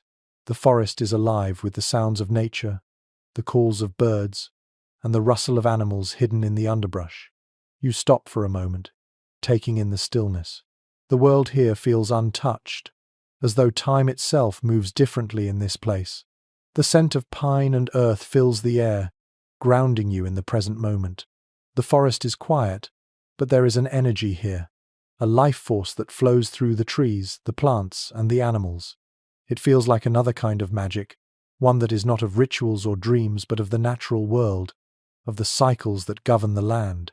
You take a deep breath, feeling the air fill your lungs, and for a moment, you feel completely connected to everything around you. You walk deeper into the forest, the path winding through the trees. The light is dim now, the sun sinking lower, but the stars are beginning to appear above. Their light shines down through the canopy, dappling the forest floor in soft, silvery patterns. It feels as though the stars are guiding you, watching over you as you continue your journey. In the distance, you hear the faint sound of water, a river perhaps, or a stream. You follow the sound, your footsteps steady and sure. The forest opens up to reveal a small clearing, and at the center of the clearing, a stream winds its way through the rocks. The water flows gently, the surface shimmering in the moonlight. You sit on a nearby stone, dipping your fingers into the cool water. The sensation is soothing, grounding. The water flows around your hand, carrying with it the energy of the earth, the sky, and everything in between. You feel the rhythm of the stream, the pulse of the world, and once again, you are reminded of Babylon. The city is not just a place you visited, it is a part of you, a part of the world, and as you sit here by the stream, you realize that the journey you have taken has not just been through the city, but through the very fabric of existence itself. The night is quiet now, the only sound the gentle flow of the stream. You close your eyes for a moment, feeling the cool air on your skin, the water in your fingers, and the pulse of the earth beneath you. The city of Babylon, with its rituals and dreams, is far behind you, but its spirit lives on, flowing through the world like the river that winds its way through the land. You stand, feeling the weight of the journey settle within you. The path ahead is still uncertain, but you no longer need to know where it leads. You carry with you the pulse of Babylon, its heartbeat echoing in the world, and you are ready to face whatever comes next. With one final glance at the stream, you turn and continue your journey, the stars above lighting your way. The path ahead remains unclear, but there is a quiet strength in the uncertainty. The stars above seem to offer their own kind of guidance, their light a steady, unwavering presence in the vastness of the sky. You continue your journey through the forest, the gentle rustling of leaves the only sound accompanying you. The air feels fresh, the coolness of the night, mingling with the warmth of the earth beneath your feet. With each step you take, you notice the subtle beauty of the world around you. The patterns in the bark of the trees, the way the light shifts across the landscape, the distant hum of nature that seems to connect everything. Babylon is no longer something distant or removed. It is inside you, a part of you, woven into the rhythm of the world itself. The city's spirit flows with you, like a quiet pulse, a constant reminder of what you've learned. You cross a small bridge over the stream, its stones worn smooth by years of water flowing over them. The sound of the water is calming, its rhythm matching your own. For a moment, you stand at the edge of the bridge, looking down at the water as it rushes by. The stream seems to carry something with it, something beyond the physical, the memories of the earth, the stories of the land, the dreams of those who have walked this path before you. As you continue, the forest opens up, and the path becomes clearer. You find yourself standing at the edge of a wide meadow, the grass swaying gently in the breeze. The stars above seem to shine brighter here, their light casting long, delicate shadows across the field. The air is filled with the scent of wildflowers and fresh grass, and the world feels open, limitless, as though anything is possible. You stop for a moment, taking in the beauty of the scene. The meadow stretches out before you, the night air cool and refreshing. The world feels at peace here, untouched by time, as though this moment exists outside of it. It is a reminder that there is always a place of stillness, a place of quiet connection no matter where you go. You sit in the grass, feeling the cool earth beneath you. The stars above seem closer now, their light a constant, reassuring presence. You close your eyes for a moment, breathing deeply, feeling the rhythm of the earth beneath you, the pulse of Babylon still echoing in your heart. You realize that this journey is not just about reaching a destination. It is about understanding the connection between all things, the land, the sky, the city, and yourself. The rhythm of life, the pulse of the world, flows through you, and with each breath, you become more attuned to it. As you sit in the meadow, you understand that Babylon was never just a place you visited. It was a part of the journey, a chapter in the story of your life. Its spirit will continue to guide you, no matter where you go. The city's dreams and desires are now part of the fabric of the world, woven into every step you take, every choice you make. You stand, feeling the weight of Babylon's lessons settle deep within you. The path ahead may still be uncertain, but the journey itself has become clear. You are no longer searching for something outside of yourself. You are living the story of Babylon, walking in its rhythm, carrying its heartbeat with you, wherever you go. As you continue forward, the meadow behind you, the stars above, and the earth beneath your feet, you feel a quiet sense of peace. The journey is not over. It has only just begun. The night is full of possibilities. The sky is vast above you, the stars like scattered diamonds against the infinite expanse. The path ahead feels familiar yet new, as though every step you take opens up a new part of yourself. The meadow behind you is now a quiet memory, the gentle breeze of the night carrying the scent of the earth with it, grounding you in this moment. You continue walking, the world around you shifting with every movement. The land is still and quiet, but there is a certain vibrancy to it, as if it is waiting for something.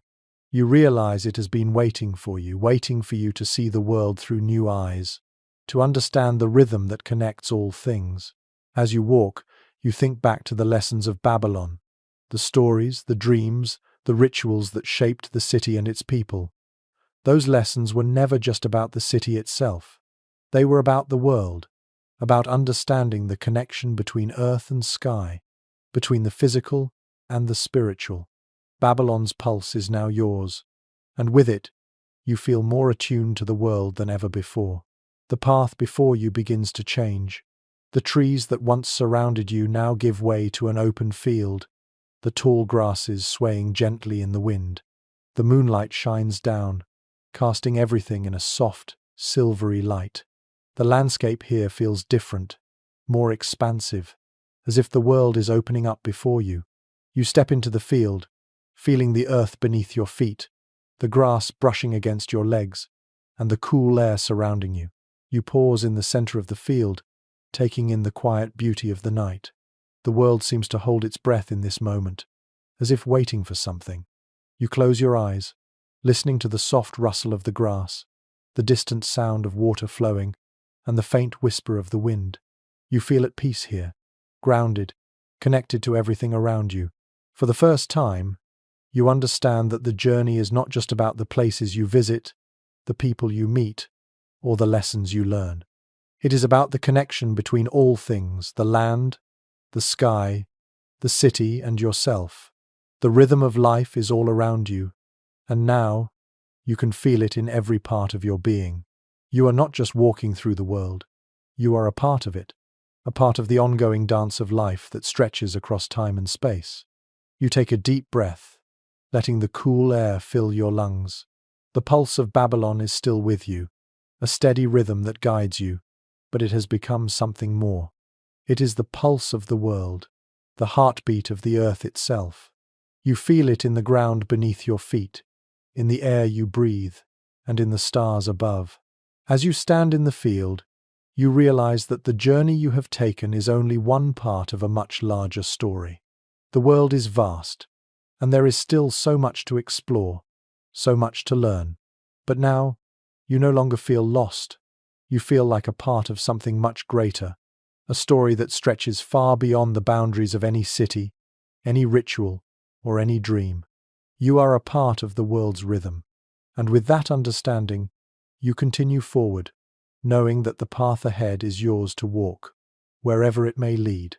The land stretches before you, vast and open, the stars overhead now more a blanket than scattered dots in the night sky.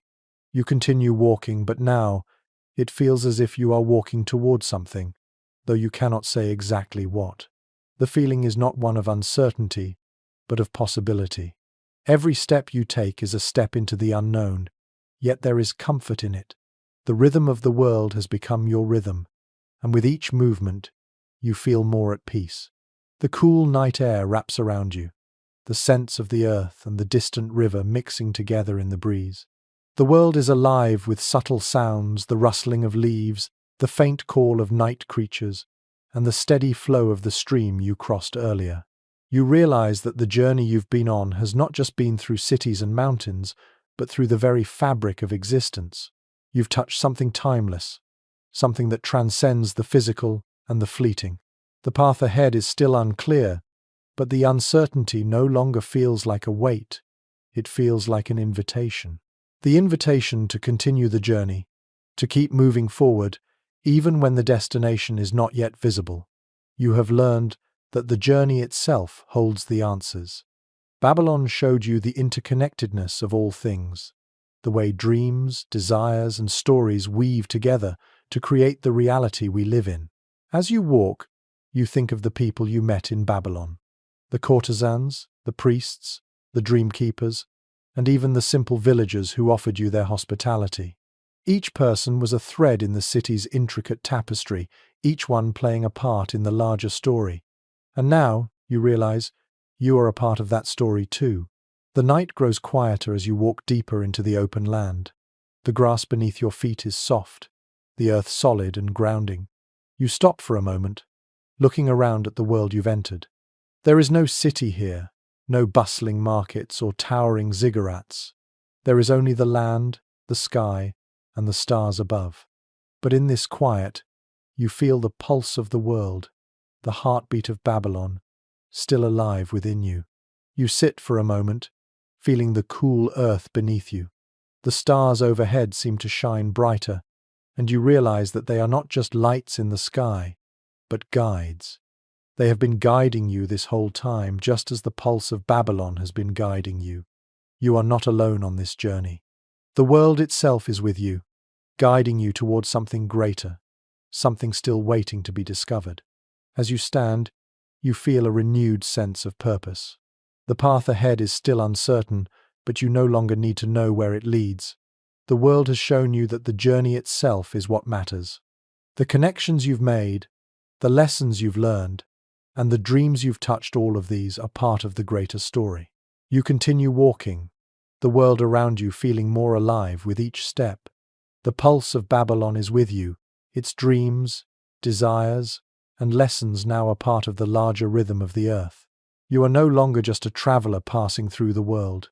You are a part of it, connected to everything, moving toward whatever comes next.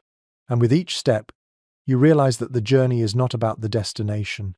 It is about the way you walk through the world, the way you carry the lessons of the past, and the dreams of the future with you. The road ahead may be uncertain, but with the pulse of Babylon in your heart, you know you are ready for whatever lies ahead. The land before you feels vast, endless in its potential. The open sky stretches far above, the stars growing brighter as you move, like old friends offering their quiet guidance. The gentle wind picks up again, lifting the hair from your face and wrapping you in its cool embrace. Every step you take seems to carry you further into the rhythm of the world, a rhythm that pulses not just through Babylon, but through all of existence. As you move forward, you feel a deep connection to the land beneath your feet. The path has become less defined, but you no longer mind. The uncertainty is no longer daunting but freeing. You have learned that the journey is the essence of living, not the destination, and each step is a new possibility. The earth around you feels alive with energy, the soil rich and full of stories. You pause and kneel to touch it, your fingers sinking into the cool ground. The pulse of life seems to flow through the earth, and in this moment you understand. It's not just the cities, the rituals, or the dreams that make this world meaningful, it's the connection between all things. The land, the sky, the people, and the stories, they are all woven together in a tapestry that stretches across time. You are a part of that tapestry now, your thread intertwined with the world's. A distant sound reaches your ears, the soft call of an owl in the night. You look up, the bird flying silently across the sky, its wings cutting through the air with grace. The sight fills you with a quiet peace, as if the world is offering you its blessing. You rise and continue walking, the path ahead winding like the threads of fate, pulling you onward, urging you to keep moving, to keep experiencing, to keep listening to the pulse of the world. The stars above seem closer now, their light brighter. You feel them guiding you, watching over you as you walk. The world around you feels more intimate, as if every step you take brings you closer to understanding the mysteries of life. You realize that, Just as the pulse of Babylon was never confined to the city, the pulse of life is not confined to any one place.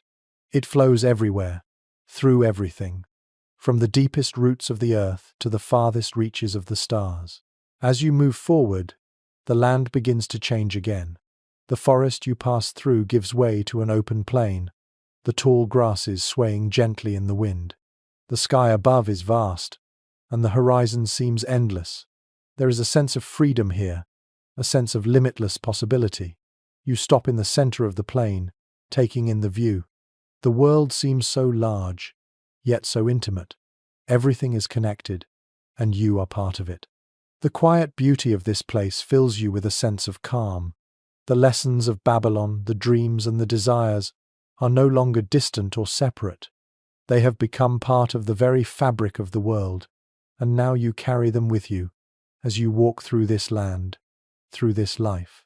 The journey ahead is still unknown, but you no longer fear the unknown. The world has shown you that it is not the destination that matters, but the journey itself. Every step is a new chapter in the story, a story that is ever unfolding.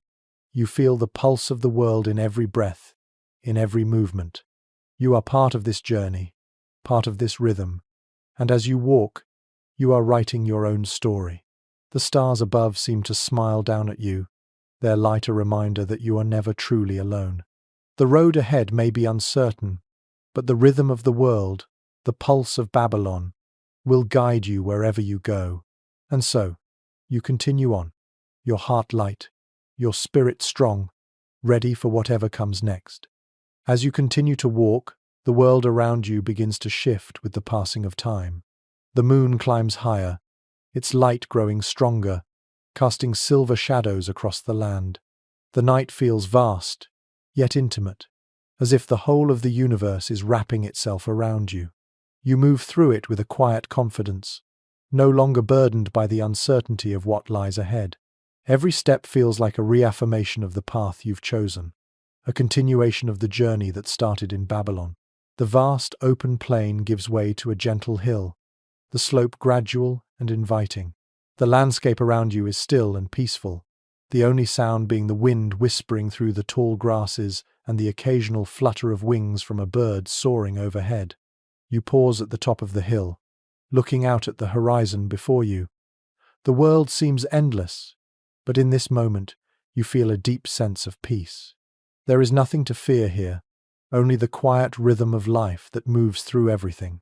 The lessons of Babylon, once distant, now feel as though they are woven into the very fabric of the land. You are no longer the same person who walked through the gates of the city.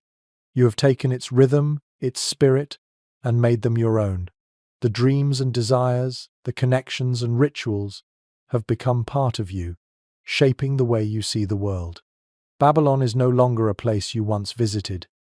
It is inside you, in the way you move, the way you breathe, the way you live. The stars above seem to shine brighter as you continue forward, guiding you with their steady light. You feel their presence, as if they are watching over you, just as they did in Babylon. The city may be behind you, but its spirit still lingers, its pulse still beats in your heart. You are part of the rhythm of the world now, and with that understanding the path ahead feels clearer. You begin to walk down the hill, your pace steady and sure. The land below you seems to open up, the horizon stretching wide and infinite. The world feels full of possibility, full of potential. Every step you take feels like a step towards something new, something waiting to be discovered. You are no longer walking through the world as an outsider. You are a part of it, woven into the very fabric of existence. As you walk, you realize that the journey is not about finding a destination. It is about living the journey itself, embracing every step, every moment, every experience. Babylon taught you that. It showed you that the pulse of life is always moving, always shifting, and that you are a part of it, connected to everything that came before you and everything that will come after. The world around you continues to unfold, the land stretching out in front of you like a canvas waiting to be painted. You walk toward it, feeling the weight of the journey settle within you. The path is yours to shape, and with the lessons of Babylon in your heart, you know you are ready for whatever comes next. The stars above continue to shine, their light steady and true. You are no longer just a traveler passing through the world. You are part of the world itself, and with each step you take, you write your own story. The quiet of the night continues to surround you as you walk further into the land. The stars above seem to grow brighter, their light a constant, comforting presence in the vast sky. The world beneath your feet feels solid, steady, as if it is waiting for you to discover its secrets. With each step, you feel more connected to it, more attuned to the pulse of life that flows through everything. You pass through the open fields, where the grass is tall and soft, brushing against your legs as you move.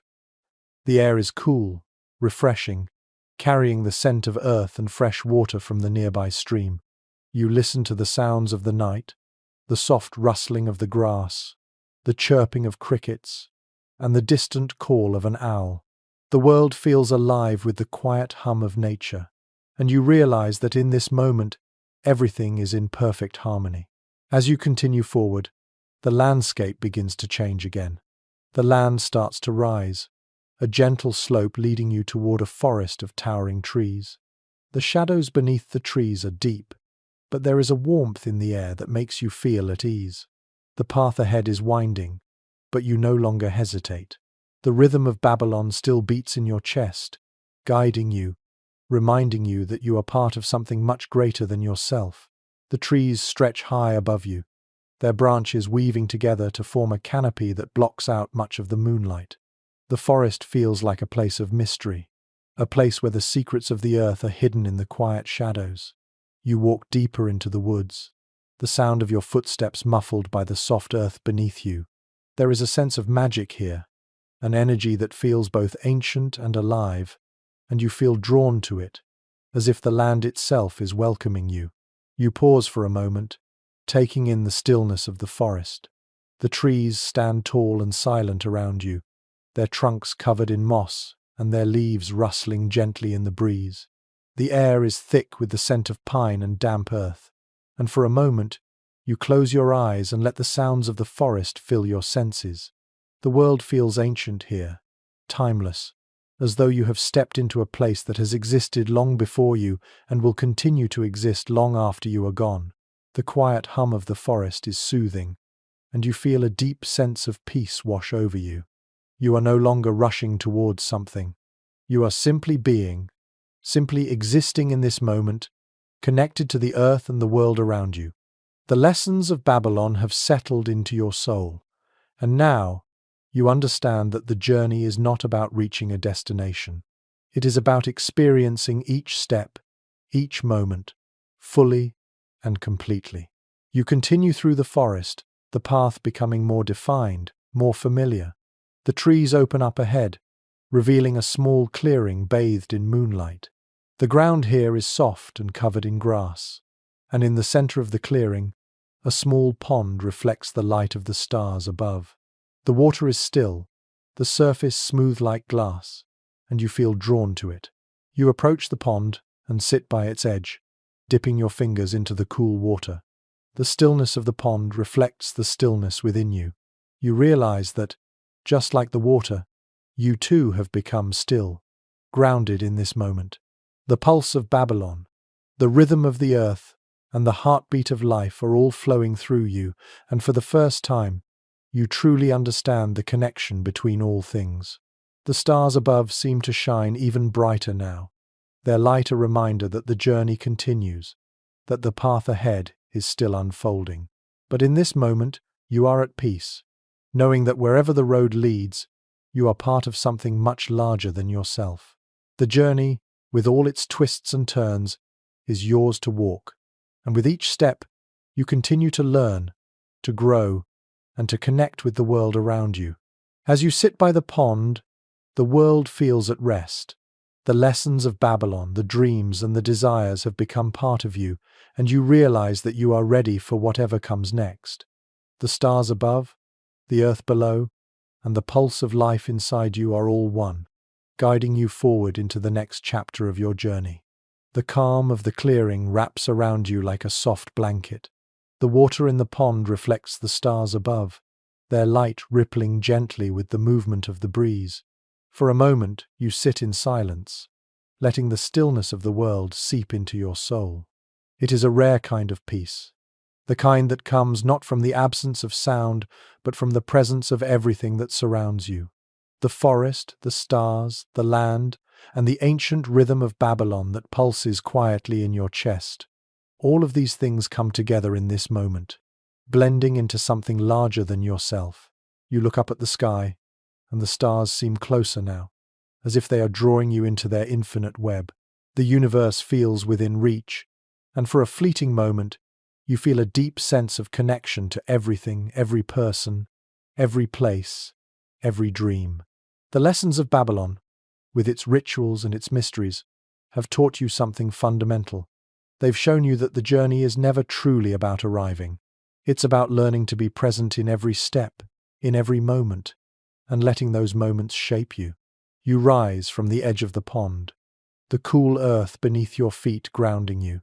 As you stand, you feel a deep sense of knowing, as though everything you've been through, every experience, every lesson, every dream, is part of a larger story. The path you've walked has not been a straight line. It has wound and twisted, leading you to places both familiar and unknown. But you know now that each turn, each step, has led you to this moment, this realization. The moon above is full now, its light casting long, soft shadows across the clearing. You feel its pull, as if it too is guiding you. You stand in its light, looking out at the world ahead, and for the first time, you don't need to know exactly where you're going. The journey itself is enough. The world is full of possibilities, and you are ready to embrace them, no longer burdened by the need to reach any specific destination. You begin to walk again, your steps lighter now, as if the weight of Babylon's lessons has transformed into something more freeing, more expansive. The forest gives way to a field, the tall grass swaying gently in the breeze. The air is still cool, but the warmth of the earth beneath your feet keeps you grounded. As you walk through the field, you notice the subtle beauty of the land, the way the grass bends and sways, the way the light shifts with every step you take. The path ahead seems endless, but in that sense of boundlessness, you feel a sense of possibility, of openness. Each step you take opens up a new world, a new understanding, and you realize that the journey is never really over. It's a continuous unfolding, a series of moments strung together by the rhythm of the world, just as the pulse of Babylon continues to beat within you. You come to the edge of the field, where the land begins to rise again. The hills ahead are soft and inviting, their curves gentle and familiar, like the rhythm of your breath. You pause for a moment, looking at the world around you. The sky, the stars, the earth beneath you, it all feels like one great, interconnected whole. The lessons of Babylon are not something you leave behind. They have become a part of you, a thread woven into the fabric of your life, guiding you forward with every step you take. The path ahead is still uncertain, but you no longer fear it. The world is open to you, and with each step you are moving deeper into the story of your life. The pulse of Babylon, the spirit of the earth, and the rhythm of the universe are with you, and you carry them in your heart, ready to continue the journey. With a deep breath, you begin your ascent, the hills before you now welcoming you, and the world feels full of possibility once again. The hills rise gently before you, their slopes now bathed in the soft glow of the moon. The path ahead feels familiar, but there is a sense of newness in the air, as if the world is inviting you to rediscover it with each step. You move forward with ease, your feet finding their way along the well-worn trail, the earth beneath you steady and sure. The breeze picks up slightly, carrying the scent of wildflowers and fresh grass. The sounds of the night are soothing crickets chirping, the distant rustle of leaves, the occasional call of an owl. The world around you feels alive, vibrant, and in harmony with the rhythm you've come to understand. It's as if every movement, every sound, is part of a larger song, and you are now attuned to it. As you climb higher, the view expands before you.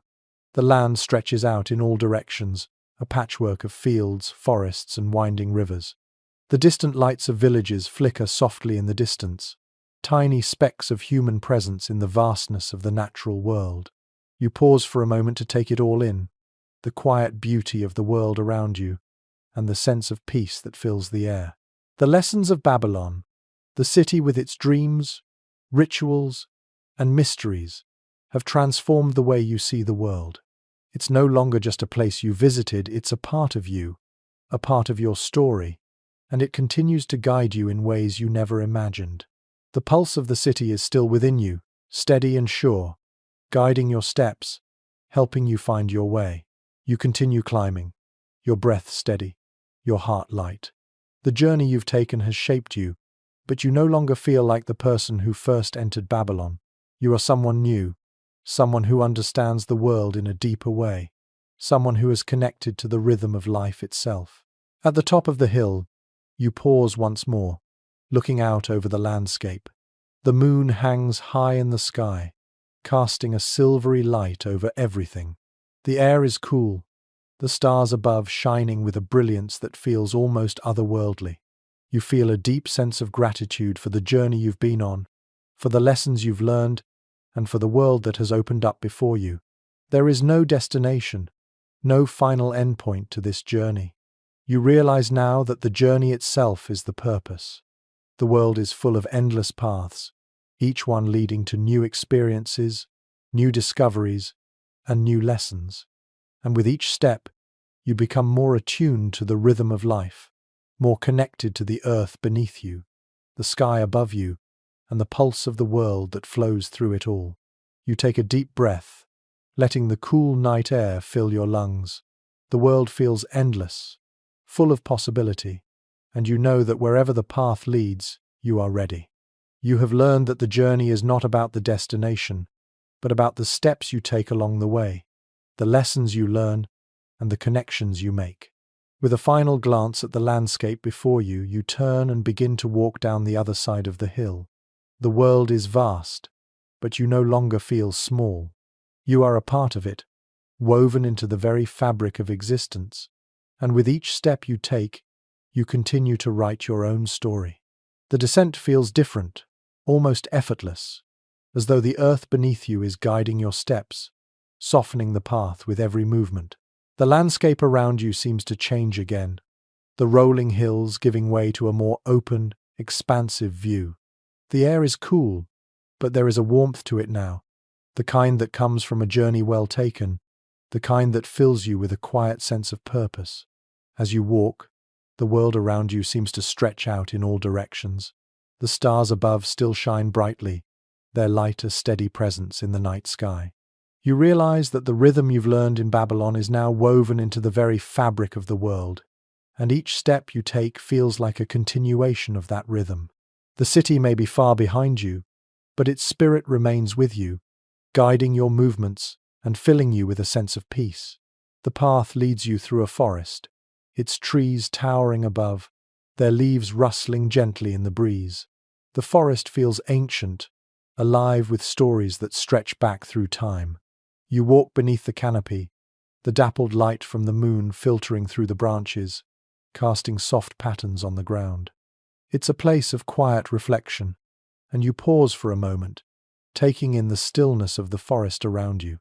The world feels timeless here, as if nothing has changed for centuries, and yet everything feels fresh, as if it is waiting for you to discover it. You continue walking, the sound of your footsteps muffled by the soft earth beneath your feet. The world around you feels expansive and yet deeply connected, as though everything is part of a greater whole. The lessons of Babylon, the connections between the land, the sky, and the people, have taken root within you. You carry them with you, and they continue to shape the way you see the world. The rhythm of life flows through you, steady and sure. As you walk, you realize that this journey is not just about discovery. It is about understanding, about connecting with the world around you, and with the pulse of life that exists in everything. You are no longer just a traveler passing through. You are a part of the world itself, woven into its fabric, its dreams, and its stories. The trees begin to thin, and ahead, You see the soft glow of light, the outline of a small village in the distance.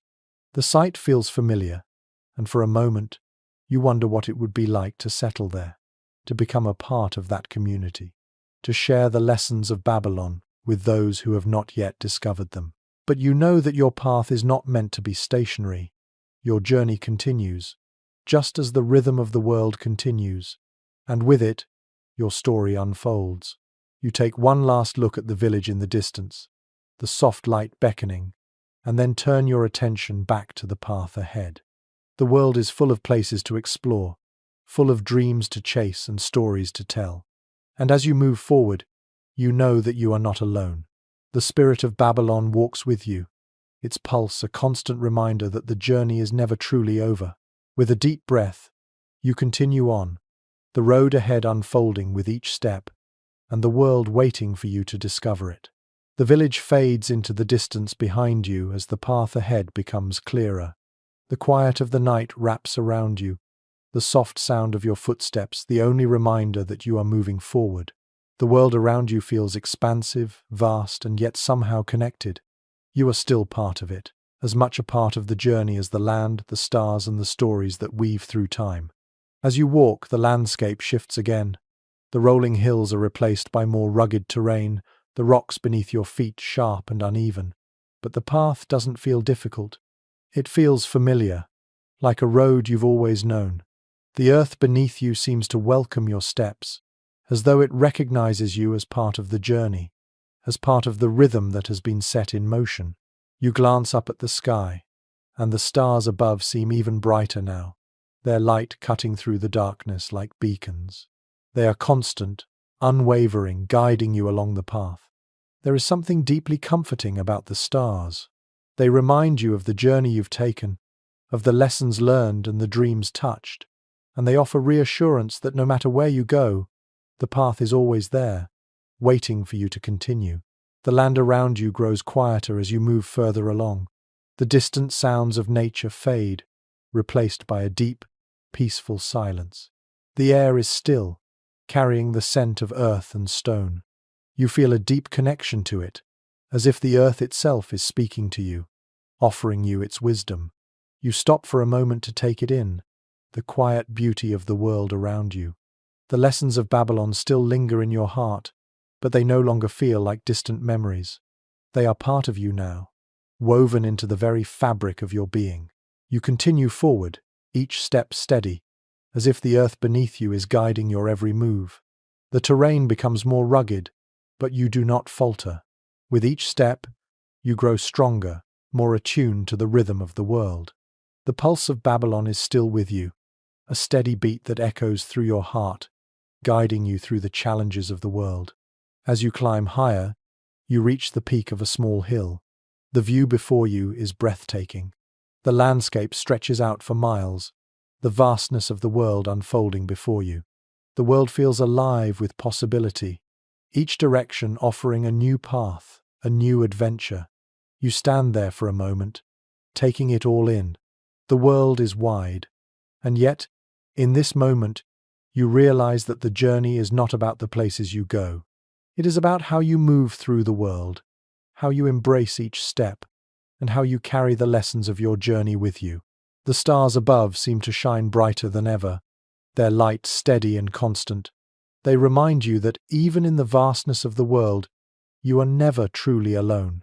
The rhythm of the world, the pulse of life, flows through everything, through the land, the sky, the people, and the dreams that connect us all. And as you stand there looking out at the world before you, you realize that your journey is not just about discovery, it is about understanding the connection between all things. You take a deep breath and continue forward, your heart light, your spirit strong. The world is vast, and the path ahead may be uncertain, but you no longer fear it. The rhythm of the world, the lessons of Babylon, and the spirit of life are with you, guiding you as you walk through this journey. With each step, you become more connected to the world, and with each moment, the story of your life unfolds. The world before you continues to stretch outward, wide and filled with potential. Every step you take feels like a step into something new, something unfamiliar yet full of promise. The moon now hangs high in the sky, its light casting a gentle glow across the land, illuminating the path ahead in soft, silver light. It is as though the night itself is guiding you forward, urging you to continue, to embrace whatever comes next with an open heart. The terrain shifts beneath your feet, no longer the smooth earth you walked on before. Now, the path is more jagged, more demanding, but the challenge does not feel daunting. It feels like a natural progression, a reminder that growth often requires effort, that strength comes from moving through obstacles, not around them. You move with ease, your steps steady, as the wind rustles through the trees, and the night wraps itself around you like a comforting embrace. The lessons of Babylon are no longer something you need to consciously think about. They live within you now, woven into the fabric of your being. The city's pulse continues to beat quietly in your heart, reminding you that the journey is never truly over. As you move through the landscape, the world seems to open up in front of you, full of new possibilities. The path ahead is no longer just a road to follow. It is a blank canvas, waiting for you to leave your mark. And you realize now that it is not the destination that matters, but the experience of moving through the world, of connecting with everything around you. You pause for a moment, standing at the edge of a wide clearing. The view before you is breathtaking. The land stretches out in every direction, the horizon both distant and close, as if the world itself is both infinite and intimate. The vast sky above, the earth beneath, the stars scattered across the heavens, they all seem to speak to you, reminding you of the grandness of this journey and the smallness of the steps that make it possible. In the distance, you see a silhouette, another traveler, walking along a path of their own. You wonder where their journey has taken them, what lessons they have learned, and whether their rhythm matches yours. But in this moment, you realize that it does not matter. Your journey is yours alone, just as theirs is theirs. And yet, you are connected. The rhythm of life flows through both of you, through all of us, in ways we often cannot see but always feel. The stars above shine brighter, as if they are aware of your thoughts, their light steady and constant. The journey ahead still holds mysteries, still holds challenges, but you feel ready. The pulse of Babylon, the spirit of the world, the heartbeat of life itself is with you, and with each step, you walk forward, embracing the unknown with open arms. You take a deep breath and begin walking again. The land stretches ahead, filled with promise, filled with possibility. You know that wherever the path leads, you are not walking alone. The journey continues, and so does the story. The story of Babylon, the story of the world, the story of you. Now, the path is yours to shape, and the rhythm of life guides you forward, one step at a time. Sweet dreams.